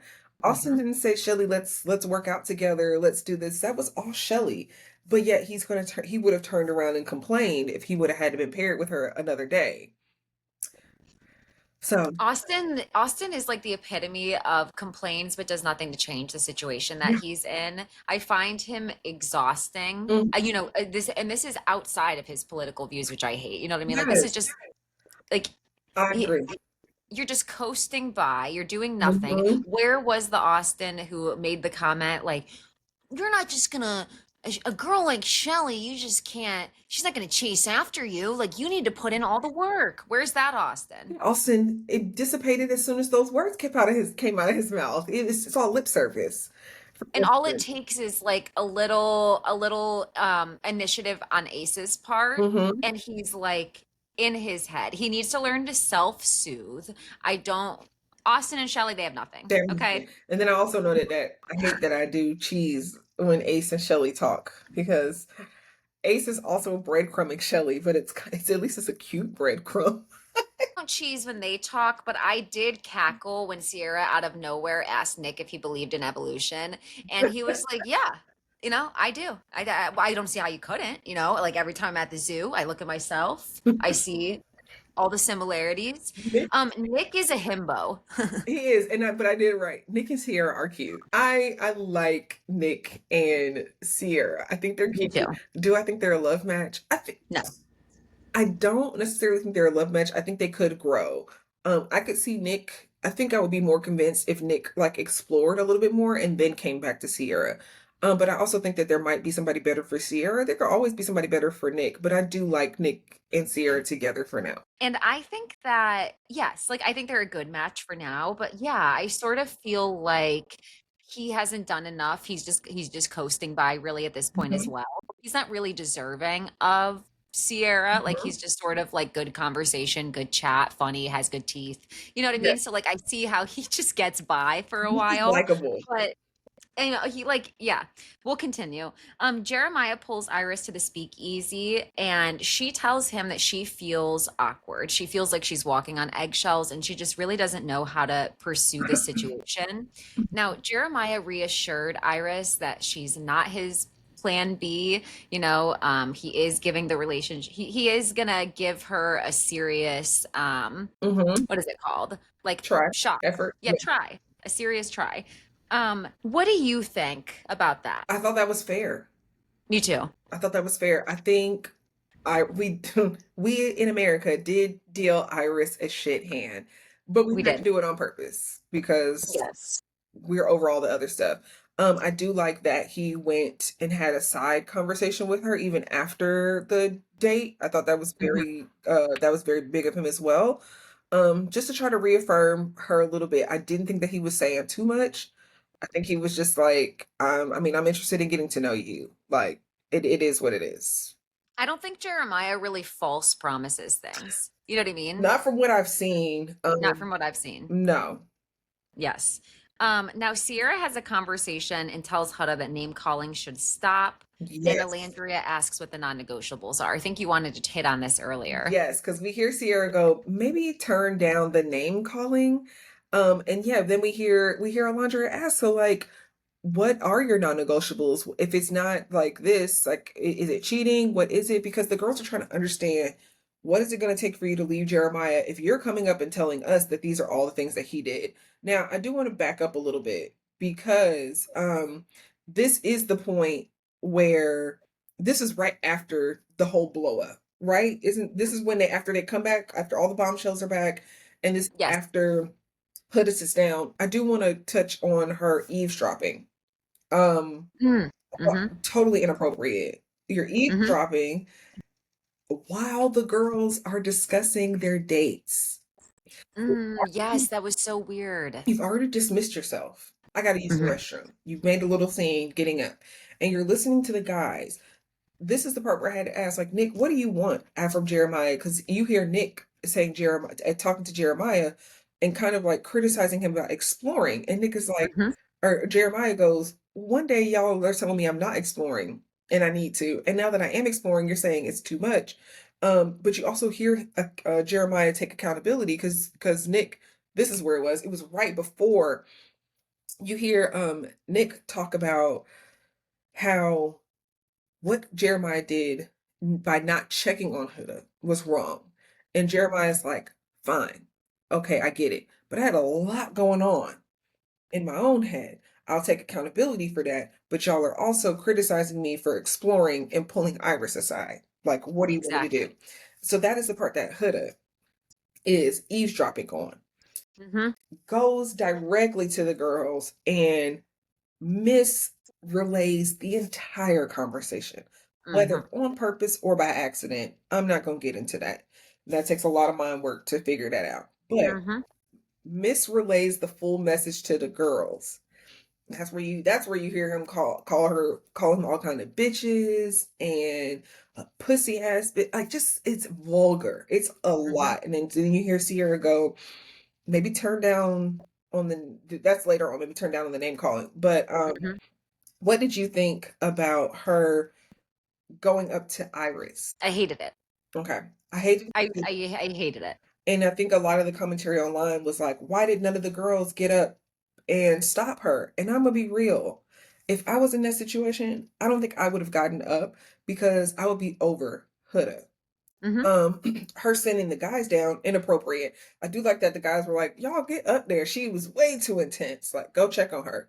Mm-hmm. I hated that Huda brought all the vitriol to Iris, and yet Iris was the one to comfort Mm-hmm. Huda in that moment and tell her, like, if that's not the guy for you, if this da da da da da da da da da, and it's like she had to do that Yes. just for Huda to turn around in the girls' makeup room, Mm-hmm. talking to Shelly and Hannah, looking out the window and say, I don't trust that bitch.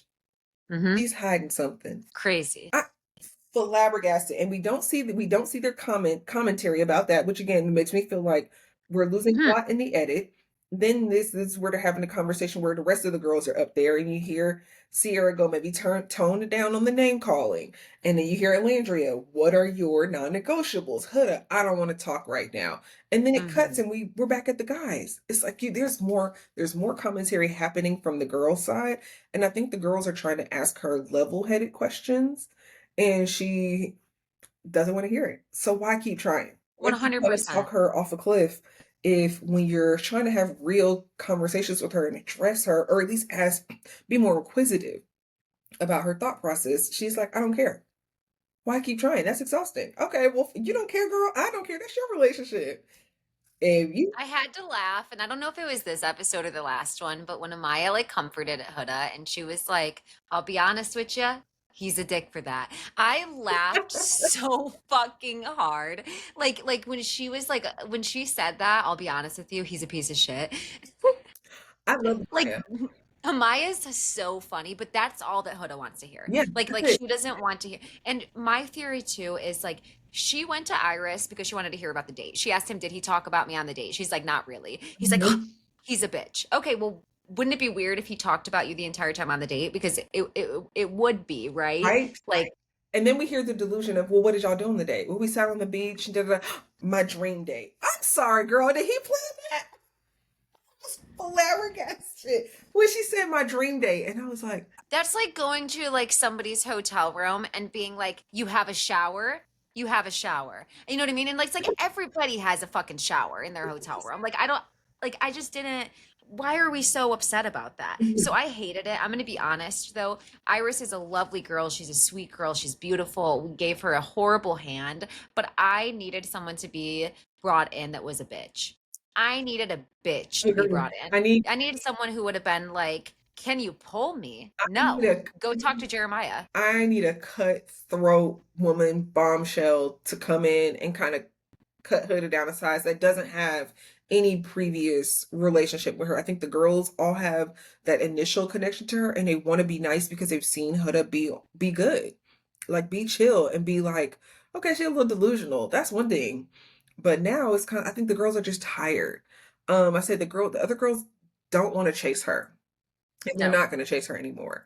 Um, and then we soon see the scene with Austin and Amaya. Can I say really quick before that? Yeah.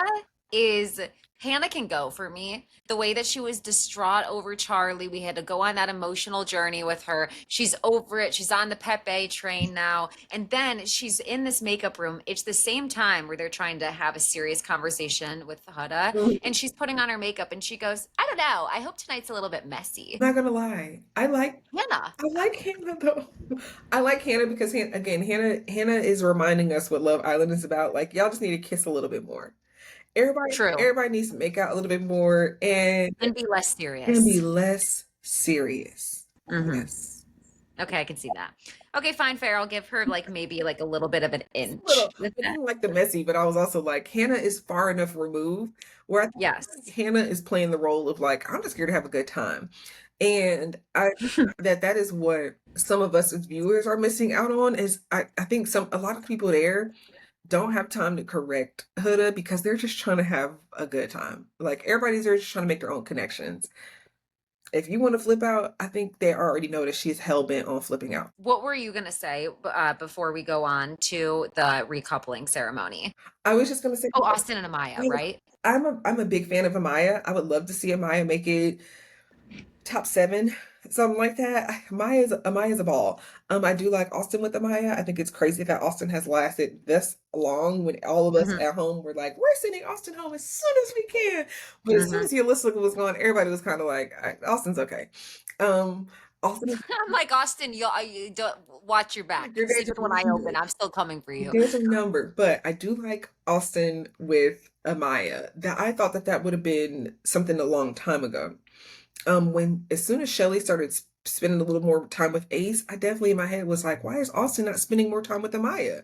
Ace doesn't want Amaya either. So I like seeing them together. What did you think about like my thing with Austin is it's so hard to keep the show and then like what I know about him separate because I'm listening to Amaya talk and she's talking about how Dominican culture is super important to her, how she wants her husband to be a part of that, Yeah. how she wants her husband to learn Spanish and it like how her parents are immigrants and like Mhm. watching Austin, like I'm just like it I don't know, like I feel like you're almost tempted, right? Yeah. To like to like lean into the moment for a second, but like because of who he is, like I just feel like every scene with him is like manipulative. You know what I mean? Like I'm just kind of like, I I partially feel that way because that's always in the back of my head, like his own beliefs, his own morals, how that right, I always find it interesting when people have those specific beliefs and end up with people of color who would clearly be yes. affected by those beliefs. However, I will also say that who's to say that she wouldn't go against her own best interests and continue with Austin anyways? Who's to say that she wouldn't or would? Would not. I mean, she would. Okay. Who's to say that she would? Like, or no, who's to say that she would not go against her own interest and culture? I And don't still pursue Austin even if she knew that. because some people don't tie their culture to their political view. Right. Right. I mean, I will say a really good example of that is folks down in Miami. Mm-hmm. They are strong in their culture, Mm-hmm. but they will vote for someone who actively wants to go against their culture or their Ulissa people. was a great example, right? Yeah, so I mean, who's to say that that wouldn't be the case? I'm not putting that on Amaya. Amaya.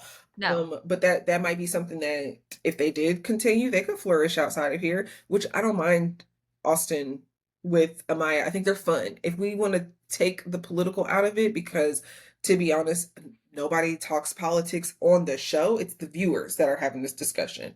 If I'm just looking at Austin for what he's shown, I like Austin and Amaya They have better. similar personalities. I They're do. both very They're goofy. gonna They're be both fun. very light. She says, pick me up like a princess. He's like, yes. And she Yes. compliments him a lot. Like, she's like, oh my God, you look so buff. Amaya, I'm gonna be real. Amaya is a fantastic case on how to be feminine on this Yeah. kind of shows because all of the guys, she Hmm. gives compliments and she's really soft and she likes being dainty. Like Amaya is like the feminine a person that you would want to see on these types of shows. She's fun. So I think she'll also bring out more fun and also and I like Amaya's personality. So I am like I'm When down she booed Ace during the wood challenge, I I laughed loved so hard. it. I'm gonna send you somebody made a remix of her crying. And then we don't want to. They made a song out of it. I'm gonna Okay, please do. but now we get Ariana walking in. Ah, What'd you think of her or outfit? wait, actually, I'm sorry. We get Jeremiah pulling out a chair for Iris, and Don't forget that. that sends Huda into tailspin. But I'm also saying, you saw none of those other girls chase her except for Hannah. Nobody batted an eye at her walking away and crying except for Hannah. I'm telling you, the girls are having conversations.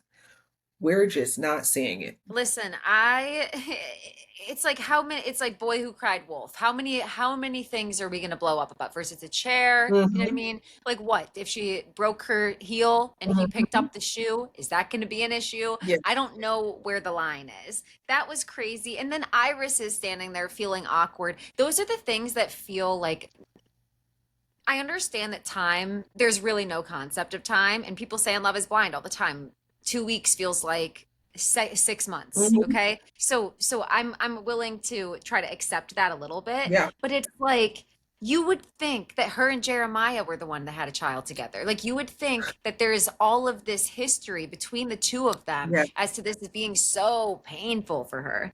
Hmm. That's just my opinion. What did you think of Ariana's outfit, hair, and makeup? Oh my gosh, this is the best one yet. And I feel like I say that every episode at this point. She The abs? abs. I'm on a liquid diet until same abs. I don't want to eat any food. I don't want to smell anything cooking right now. Her abs look so good. I definitely had the thought like we all know Ariana has abs, but I definitely wondered like do that airbrush just a little bit, I wondered that too. just It had to pop in my head once. just a little bit. I mean, I'm not mad at it though. No, She looked fantastic. This is phenomenal. I will say I think this is my favorite look on her of all time because it fit so well between that one and the like sheer beaded diamond one that she wore last season.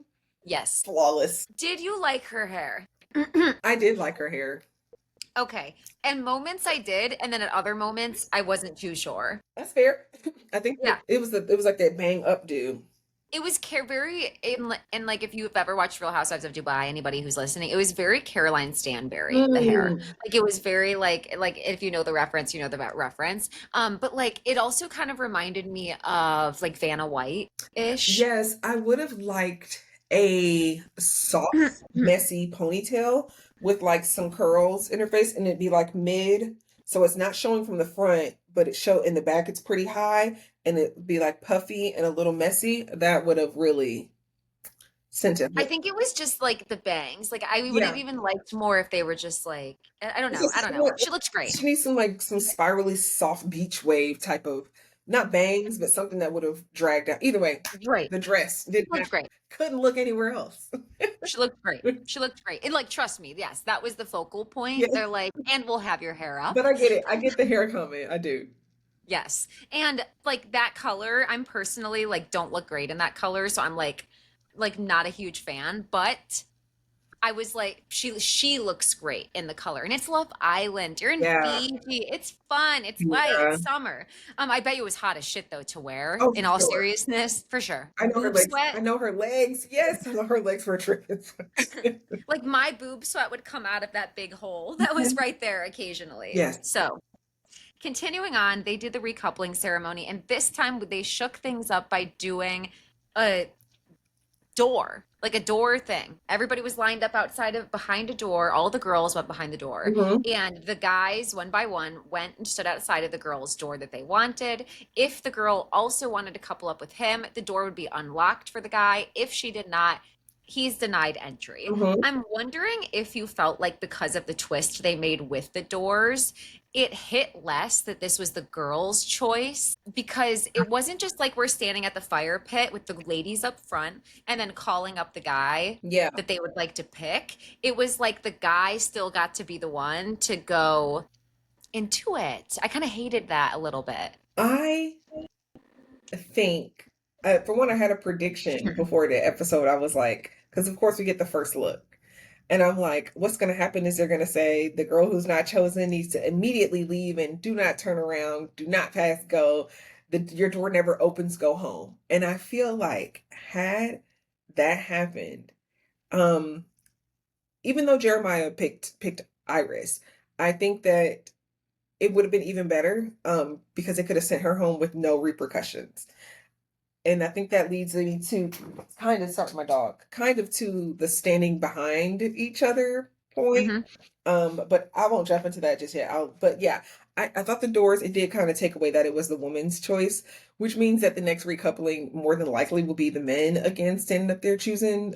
It did kind of take it away, but I think that producers were trying to see who was going to bite and if that was going to make a difference. And I think that was an opportunity for Jeremiah to make a decision without having to look somebody in their eye Mm. while making his own decision.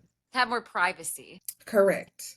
Okay, Correct. I like that part. So that it's less, so that it's like more likely that he'll choose the risky option. Yes. Because calling Iris the safe option was like, what? I think I think it tonight I think we'll see Iris take that out of context. I don't think he meant safe as in easy. I think Oh, I thought Huda said that. I thought Huda said that that Iris was his safe option. Who said it? Huda started it, but then Jeremiah Okay. kind of echoed it. Yeah, because He said, but in a different meaning. yeah, but he was like, but at the end he did say like she is a safe option. And I think that's what might make her emotional on tonight's episode is because she Hmm. might perceive that as like, I'm not a safe option. I don't think that's how he meant it. Me too. I think he meant like literally safe, like emotionally wise. Yes. I also saw, well, let me not jump ahead. I will give you my thoughts on the Okay. We'll quickly run through this. We're just going to run down who picked who. There was yeah, only two couples who changed things up. yeah. Three. Okay. There was only three couples who changed things up. Mhm. Obviously, Nick stood outside of Sierra's door. Not surprised. Um, then Pepe and Hannah, I fast forwarded through Not them. I'm surprised. going to be honest. Yeah, Yep. didn't care. Typical for me. Austin and Amaya, that's a new couple. Ace is happy about this. I liked that. I wasn't surprised by Austin's pick. The editing had me on the edge of the seat the way they put Shelly basically saying, I didn't know that Austin and Amaya had that kind of Oh my God, I was What? so worried that I she had was her door like, for Austin. oh, girl, I know you did Same. not lock your door for this man. I felt the same way. So nervous. I was so nervous. Same. Oh, Thank you for saying that yes, because that was good. I it was like, shook. Shelly, no. I was like, Shelly, Shelly's got to no. go home. Oh my god. Oh my god. Please, it's not the time. Because I did see people online. I think Woodland FR was like, I wish Shelly would have had that door locked. And honestly, I wanted Shelly to go ahead and pair up with Ace so that they can either boom, we like each other, or let me go ahead and separate. I need them to go ahead and figure out what this is so we can move on. I'm glad she paired up with Ace. I think Mhm. that Ace is a better choice than I Austin. did So Ace goes next. He goes outside Shelly's door. I think she says, or he says, somebody says it's about time. I was happy I about can't that. remember who said that. I really liked what Ace said about why he was picking her before the Me door too. opened. I thought that was the first time where I was like, wow, that was really nice because we do not see Ace being vulnerable with someone else. Breadcrumbs usually. Yes, we see him gaining the vulnerability, those Mhm. those 5 stones, those 5 infinity stones, the vulnerability, but we very rarely see him offer it. And again, I think that's part of the edit that we we are getting as well. Mhm. So I really liked hearing him say that and be expressive and him be excited. He didn't seem nonchalant about it because a lot of the times Ace is like playing too cool for school, Yes, he and we is. didn't see that. And I really, Mhm. really appreciated that moment. I was like, Me too. okay, great. I did too. I really appreciated that. Love that. That was really cute. And I was like, okay, whatever. Yeah, like I said, I reserve the right to change my mind. Like, I'll change my mind one second. I'm like, no, I don't necessarily want them to be in game. no. But I'm gonna enjoy it for a few episodes. I think they're Listen, cute. everybody said the anger's coming out true. So let me enjoy something. Let me get my Yes. kicks where I They're can. flirtatious, they're cute, but I definitely think either another set of Bombshells or Casa will take Shelly away from Ace. I think there is another guy who will come in and apply more pressure, but for now I think it's cute. Yep, cute for now. I love it. Everybody's a for now Yeah, couple. for Next now, yes. next person to go is Jaylen. This was sad. Not The door was surprised, but locked. sad, He went yes. for Alandria. That's who he came in for. That's who he was gonna get. There was not gonna be any other options. And Yes. that's one thing I really appreciated about Jaylen Yeah. is just how decisive and sure he was. He wasn't like, let me talk to other connections like how Pepe did in the Mhm. beginning. It was very much like, no, I'm here for Alandria. I'm gonna go Yeah. talk to her. And I appreciated that. I was sad to see him go. I was sad when the door was I locked. was I I was cried. too. I for a split second thought that she would give him an opportunity, but Mhm. I'm not surprised. So then Taylor went next, Mhm. and I believe Alandria says it feels like she's home again. Okay, you got me. I mean, listen, We're missing something. yeah, we're missing something. Again, I wrote that in my notes. What did I write in here? Yeah, I said we are clearly missing something. Now Jeremiah goes last. Let me Here's one thing I'm gonna say. Jeremiah I hope you say is the same young. thing. I hope you say the Jeremiah's same thing. a young guy. Yes, he is. They're all young. They're all young. Hmm. Okay, is it kind of mean that Jeremiah danced past Huda's door? I'm so, Yes, it is. Would I have done it? Yes. Do I think he was performing for his boys? Yes. yes. I Yes. literally put on here, he didn't have to go. He didn't, what did I say? He ain't have to dance over like that. That's literally what I put word for it. He ain't have to dance over like that. And then I wrote to the side the fake out. Unnecessary. I was like, child, if you don't go ahead I was glad she couldn't see it. yes, because that just it what you doing? Imagine if he started to wiggle the handle a little. That would have been truly, that would have been a lot. Evil. I couldn't have defended that. Evil. And I also thought when he's saying why he picked Iris, he said, I wanted somebody level-headed and like a healthy connection. He's not wrong, but you also witnessed her to be extremely emotional all day. And I just felt like that extra jab. Um, He picked at her with that one. He knew that she was going to come walking out of there like, yeah, I thought that was a little extra, just like the dance was a little extra. And I feel like him even saying that was again him parading for his guys. I just didn't think that was necessary. But again, they're young. Yeah, he's trying to do his big one. yes, he was. He was Everybody's trying to do his big one. And you know what? big one. Let me say this. I'm taking back anything I just said because I mean that. Did he have to dance out there? No. Okay. But let's not rewrite history as well. Um, Huda called him a pussy and a you're bitch so out of right. his name so many times. She has humiliated him enough to where I can't look at this isolated incident and be like, you know what? Like he can't ever respond to her because I feel like that's not true You're so right. or Thank fair. you so much for calling it out. It's very fair. I think my biggest thing is like if you didn't address her calling you out and being disrespectful to you in that Absolutely. manner in the moment, or at least around that moment, you specifically taking that time to do it during a recoupling, I'm gonna call bullshit on that. Yep, he provoked her. I think he Yes. provoked her. It was That was them playing their game. They play a correct. game that involves other They people, both the love the toxicity. toxic. They both love the toxicity to some extent. She might like. She's not aware of it. He's aware of it, and he knows he likes it. But that was my only comment. I'm glad he picked Iris. Thank you. Please. Yes, agreed. She was going home until No, I I did. literally wrote in here Ariana. When she said only one person was going home. Oh my God. Also, the way that this was smart, they had everybody go first and they said the name of whose door the guy stood outside of. Mm-hmm. When they did Jeremiah, they said, okay, open the door. And, Yes. and they did not say a name so that it was suspenseful. Yep. Now, again, I'm a human. I'm not a hateful person. Mm-hmm. Did I have empathy when she slid down the wall? Yes. Slowly. Absolutely.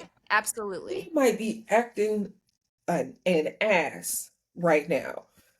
Does that mean it's not still hurtful? No, it means it's 10 times as hurtful to her.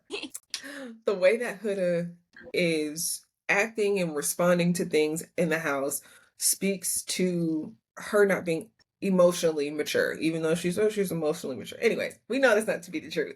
The way that she's acting out in response. She's being very reactionary. She's not making the best decisions. We all know that. Does that mean that her feelings were not going to be hurt by this? Absolutely not. Which is the reason on our last episode, we both talk about how it just might be time for Huda to go home because this is so taxing on her That's the thing. I'm glad you emotionally. brought that back. Yes, it's just taxing. It's not even like a She's very invested in this. This is yes. real to her, very real. It's I know say it's real to everybody. Everybody has Right. emotions within this game. She's just not handling them the best. So her not being chosen after having an emotionally charged 48 hours is difficult. In her head, I think we all need to take a moment to realize in her head, everything that is happening is very much reality. Everything that is happening is very much hurtful. It is the end of the world. This is all that they're doing all day long is sitting in that villa, being around each other. That's it. Hmm. So I felt a lot of empathy for her in that moment. I was like, damn, I know that hurts. Glad Jeremiah is trying to make better decisions, but damn, I know that hurts Huda's feelings. I Exactly. get it. I I get it. agree. I get it. And one point that I thought of while we're talking that I'll just add before we talk about the situation that unfolds after that is, I'm and this is not an excuse. I'd be curious what other um, like younger mothers think about this observation, but I could see a world as well when especially you're a single mom, you know what I mean? I can see a world where and you're young, like 19, 20, early 20s. Mhm. If you're a young mom, I can see a world where the focus of your entire life now becomes caring for this little human who depends on you for absolutely everything, and you care about their development, you care about their hair, you care about how they look, you care about every single thing that they put in their body, their diets, and this focus starts to go away from yourself and your own development. And am I taking time for myself? Have I been to therapy? Am I okay? And like your whole being revolves around care for someone else. Yes. And it's very possible that she hasn't been able to find time for herself, and she hasn't realized prior to the mirror that reality television is Mm-hmm. just what was going on there. So I'm On leaving top of it space. being COVID. Mhm. Absolutely. Child and raising we all know the first full year, and I would say first 2 years of COVID, whether you were on lockdown or whether you didn't follow lockdown protocols, it's a totally different world. And the world we live in Absolutely. today was shaped by COVID to some extent. But just Yes. having a child young Hmm. during COVID, Hmm. you mom brain, Hmm. your focus as a mother is all on your child, their Yes. development, their needs. So you not to say you get stunted, but Right. again, you are isolated with Hmm. having a baby and you're young and all of your attention is now on raising and caring for another human being. And then you go on a dating show 4 years after, that's a lot. It's a lot. And that's why I'm going to keep saying this too. When you hear me say on this podcast, because if you keep coming back to like keep listening, Which when is you hear true. me say that I think Huda should go home, it's because of all of those things compounded. Yeah. I also want to add, I think that been a minimizing of how her social media accounts have been handled. Hmm. Comments haven't been disabled. They're not on top of things. Hmm. Whomever is running the account, she doesn't have friends like Iris and Shelly and Alandria who are And I think that speaks to her mm, her girlhood or the lack of girlhood on the show as well, because we see yes, Alandria's friend made a hilarious TikTok the other day. I saw it. Basically, she was like, "Girl, I got a job. I'm doing the best that I can." Hilarious, funny. You see that support system even when you go on Huda's Instagram. It's Hmm. her. You don't Yes. see her with friends. Hmm. You don't. I mean, I think there was. I think I scrolled back a little bit. I saw her with one girl, and it was a random person from the gym, and that girl did make a post. And but even in that girl's comment, she was like, we're newish friends. I'm I getting saw to that know her, and too. that, so I saw someone comment said they think that she just hired someone before she left, and I really think that Huda does not have that support Support. at Hmm. home, which again is another reason why I say it's time for her to go home. Because Me even too. if it was Alandria acting this way when she got home, her support system will be like, "Girl, you kind of acted a fool, but we got you. Like, we got you, girl." Let me take your phone. You know what I mean? Like, let Yes. me do this. And it's also like the father of her child has expressed concern. And my Yeah. thing is, there are people who operate a lot differently than we do. Mhm. And they're commenting vicious things and they're calling Mhm. people's works and they're doing things that I find extremely concerning. Ridiculous. Yes. And I think that because Huda has been shown so much on the show and everybody is so locked in, I don't think that people are going to stop talking about her. I think Mhm. it's already a lot to adjust to. As I said before, some people are like, no, keep her in. Like she deserves the ability to like win everybody back. But we don't know that that's going to happen. And Yeah. because we don't know that that's going to happen right now, as things are, it's already pretty deep. So Mhm. I think that she should go home. And I don't think that it's, yeah, I don't think that that's like catastrophizing a situation or virtue signaling or, um, painting her as unstable. I think it's just acknowledging that we see signs that Mhm. she is very emotionally tapped into this. And again, we if we just want to go back to season 6, Kayla and Aaron, never during season 6 did I say, "Oh, it's time for Kayla to go home for her mental health." I said it's time for Kayla and Aaron to go home because I'm tired of seeing him on my Same. TV screen. But Same. as emotional as Kayla was, we all need to realize that Kayla's emotions are very different from Huda's emotions, and they are both experiencing like intense moments in the villa. But I can at least look at Kayla and be like, Kayla is just a little goofy. You don't know how to pick a guy. Like he's clearly being disrespectful to you, girl. Like here's the list. But where Huda, it's like, girl, you are you are a big part of how things are cracking down in the villa. You are playing an Yes. actionary role in the blowups that you guys are having. So I think it's different. Um, that's all I'm saying about that. We can go ahead and move on to this vote. Yeah, we're gonna start wrapping because this is pretty much the end of the episode. Now, Huda comes out of her door, and Mhm. I just want to note that I wrote down in my notebook as soon as Jeremiah had the conversation where he tried to reassure Huda and say, Iris isn't my typical type. I Mhm. wish I was still coupled up with you. I wish I could have comforted you these last few nights. I wrote down that's coming out later. She's gonna say that. I knew there was 0% And chance it Huda sits did. on that. And she used it to like stab at him. It was not the context in which he was saying it. She always does this. She Yes. twists the things that he says, and she does it always at like the expense of either Jeremiah or another woman. And Mm-hmm. the need to tear down Iris, because this is her second time trying to do that, if not third, if not fourth. Like earlier, she was like, "Did Jeremiah talk about me on the date?" Mm-hmm. He's a bitch. She wants Iris to think Jeremiah is unkind or like a bad guy or like a dick and to like Mm-hmm. back away. And then she says this, and she wants Iris to feel unwanted and like he's unhappy. He quite literally didn't say anything that she said. He did say that he wasn't that Iris was not his type.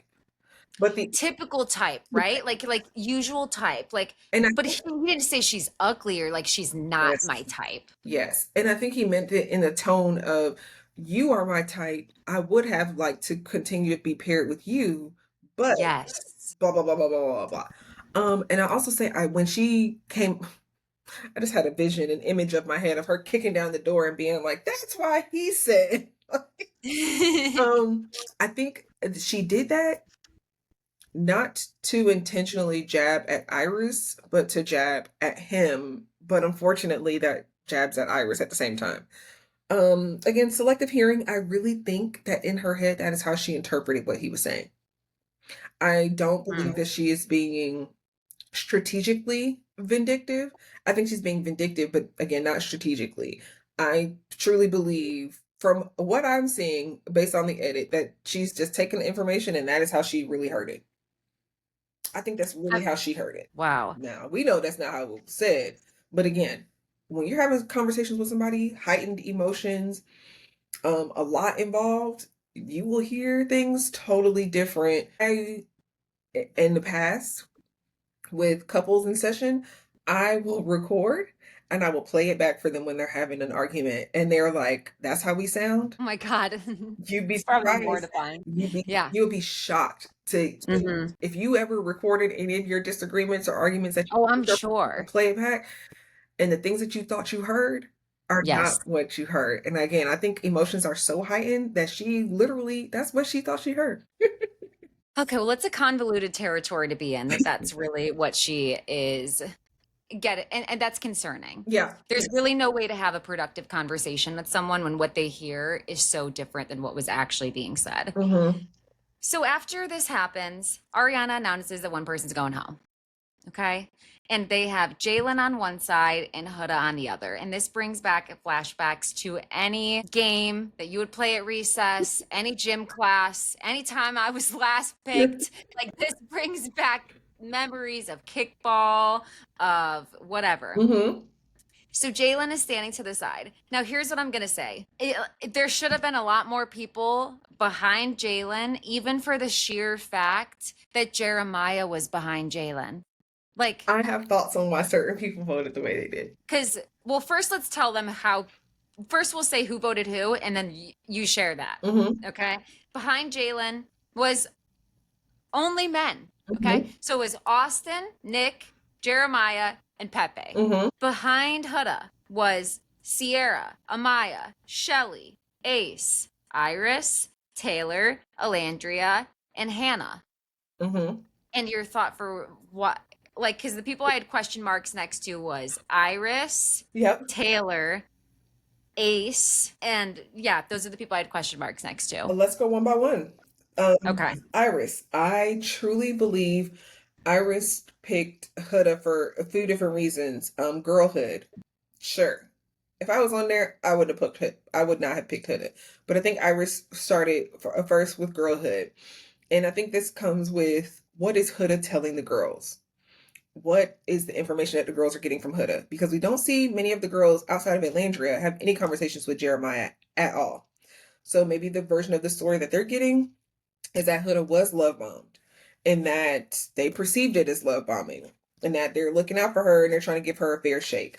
I also think Iris voted for Huda because imagine Iris voting for Jaylen and Huda staying, and now you are on the other end of Huda's fire. I kind of get Iris's vote. Now, I know Okay. she was friends with Jaylen, but it's pretty obvious that Jaylen was not going to be the one Get to the stay. votes. So I kind of get Okay. Iris's vote. Who's next? Taylor. Duh. Taylor was going to vote for Huda because Jaylen is his competition. Taylor want that man gone. Taylor knows. Okay, fair. Taylor knows. Okay, Taylor's makes If sense. Jaylen was on the chopping block and Jaylen stayed, Jaylen was gonna come back and put that fire down. Hmm. Okay. Okay, fine. So Fair, fair, fair. and I Is that why Ace did it too then? To protect Taylor? okay, I put two reasons for Ace. So Ace is doing psychological warfare on everybody in Yes, his he house. is. So I think Ace picked Jaylen for his first reason being to have Taylor's back. Because if you vote for Jaylen, you're voting for Taylor's competition. Ace and Taylor clearly have a pretty close bromance, bromanship, whatever, in the house. So I think his initial reason for voting for Huda is because to look out for Taylor. And that is why when Huda reaches his hand back, he's like, hell no, because it's not for her. It's for his boy. Also, I think it was a fuck you to Jeremiah. Ace clearly does not like Jeremiah. No, he doesn't like him. And I think Ace sees Jeremiah for part of the reason why people advocate for Jeremiah. And it's because I think Ace knows that Jeremiah came in here with a plan to pick one person and stick it to the end. I think Ace sees straight through that. That's what I think Ace was calling out during the recoupling was y'all, ain't no way y'all been locked in since day one. I'm calling BS. So I think the front hand was him being on Taylor's side and making sure Taylor's competition was gone, but also on the back hand, he was kind of like, got you, Jeremiah. I'm gonna bother you the rest of the season. You think you're gonna make it to the end, you'll never win. I think that's what goes through Ace's head. Did you see the TikTok from Marissa Musings who said Ace planning his Love Island content calendar? That's yes. Ace came like Ace, how dare you judge Jeremiah for coming into the plan? You came in with But pancake and ping pong. you know what? That's what every reality television show, after you pass like the first 3 seasons, anybody that you get on there is coming on there with an agenda. Meet Ace in the villa to the very end. I need Ace in cruise director position. Like I need him for Ace is what happens when you know how to produce yourself. Mhm. And I think Ace knows that because he has such a big presence on TikTok and he's used Yes. to doing that. He has curated his image for what people think of when they think of Ace. It has curated and he is doing that on the show. I love every minute. What did I call him the last episode? The petty pot stirrer. Oh my put Ace in my veins. Like more of Ace. Ace is what you want for good reality television. Is he there to find love? Maybe. Is he there to stir the pot? 100%. Can you do both on this show? Please. That is what I'm looking for. Which one's Tom and which one's Jerry in that cartoon? Can't remember. Which one's the mouse? Can't remember. Okay, Ace reminds me of the little mouse running around and scurrying around and messing with Jeremiah, the cat. Yes. And Yes. then like he Ace is hilarious This is because television.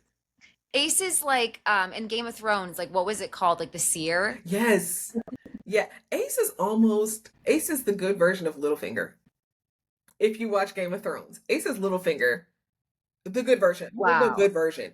Okay, fair, fair, fair, fair. Littlefinger was always Yes, he is actually. I'm sorry, it took me a second to know who that was. yes. Littlefinger was always plotting little seeds as he went, and you hated his character, but he was such a good character for the development of the show and all the things that were happening behind the scenes. Littlefinger was at the bottom of them. That is Ace. I love people that know how to produce themselves for television. You'll never make me hate Ace. I'm sorry. He was meant for reality He TV. was That's what I'm gonna reality say. TV. Are him and Shelly meant for each other? Absolutely not. Is he breadcrumbing her? I think so to some extent. Is he good television? 100%. Keep him to the end. I don't care if he shuffles through a bunch of women. As long as Ace is not the reason that Shelly goes home, or better yet, as long as Shelly makes it to the end, I want Ace to make it to the end. Together or Listen, not. I just love Ace on television. I think if Ace I moved him up on my for the plot tier yes, rating. if Mhm. Ace makes it to Casa Amor, you can't tell me he's not gonna be in the guy's ears, being like, "Hey man, you should just go and have a little fun." And then when they get back, Ace is snitching. Ace is hilarious. So I think part of his reasoning was being on Taylor's side, but the other part was to antagonize Jeremiah. And it's funny because someone said that like the two guys he antagonized the most are the two guys who are the tallest in the villa Yes. and he like has issue. It's like Austin and Jeremiah. So yeah, like we don't know, but I appreciate his commitment to the bit. Mhm. Um, I'll tell you the one thing that annoys me most is I didn't like how he I didn't like, watching back kind of like funny, but he was like so curt with Amaya. I was like, wow, you are really humbling her for no reason right now. I didn't like that. And I think there was like one more, but for the most part, he makes me laugh. His facial expressions. He was so hurt with Amaya because he really expected for Shelly to like blow up and chase after him. And I think what you saw with him and Amaya was him being frustrated that he was not getting what he wanted, and Right. Amaya might possibly try to get with him. And he was like, I don't need to be no blurry lines. I'm trying to get Shelly. Shelly is not chasing me. I need you to stay away from me. Don't touch me. Don't rub me. Don't sleep. Like, I think that came out of his frustrations for his own tactic not working out the way that he expected it to. I could see that. I can definitely see that. Everybody, let us know what you think in the comments. Please. Okay. We did a almost 2.5 hour recap of a 1.5 hour episode. You're welcome. This is a gift. Also, it's Juneteenth, so we're gonna wrap this episode so that you can go enjoy your day, so that we It got can. me working for 2 hours for I know this is crazy. This is comment that's crazy if you think that's crazy. Just kidding. it. Okay, but really, everybody, make sure you have the Love Island USA app downloaded, okay? Make sure you have the app downloaded. Make sure that you are following me and Janae. Make sure that if you are in Georgia and you think, you know what, I could benefit from talking to someone, or my relationship, it actually could benefit Yeah, from some of the things I've heard about. Please know that I'm going to have her website linked in the details in the description below. Everybody show some love to Janae. Go crazy in the comments for her. Tell us what your favorite part of the episode was. Tell us what you agree with. Tell us what you don't agree with. But most of all, make sure that you click that subscribe button. Make sure that you give us a like. Please come back to the episode. Please leave me a review. It says I have 900 some followers on Spotify, but I only have like 91 reviews. Help me. Help me. So, and we will also to the creators that we tagged on the episode. If you're like, I want to see those TikToks too, yeah. I'm going to link them below so that we can tag those creators. You guys can watch their videos. So look at that below, and everybody have a great day. Thank you for talking with me, Janae. You're the best. Of course, love girl. Love you.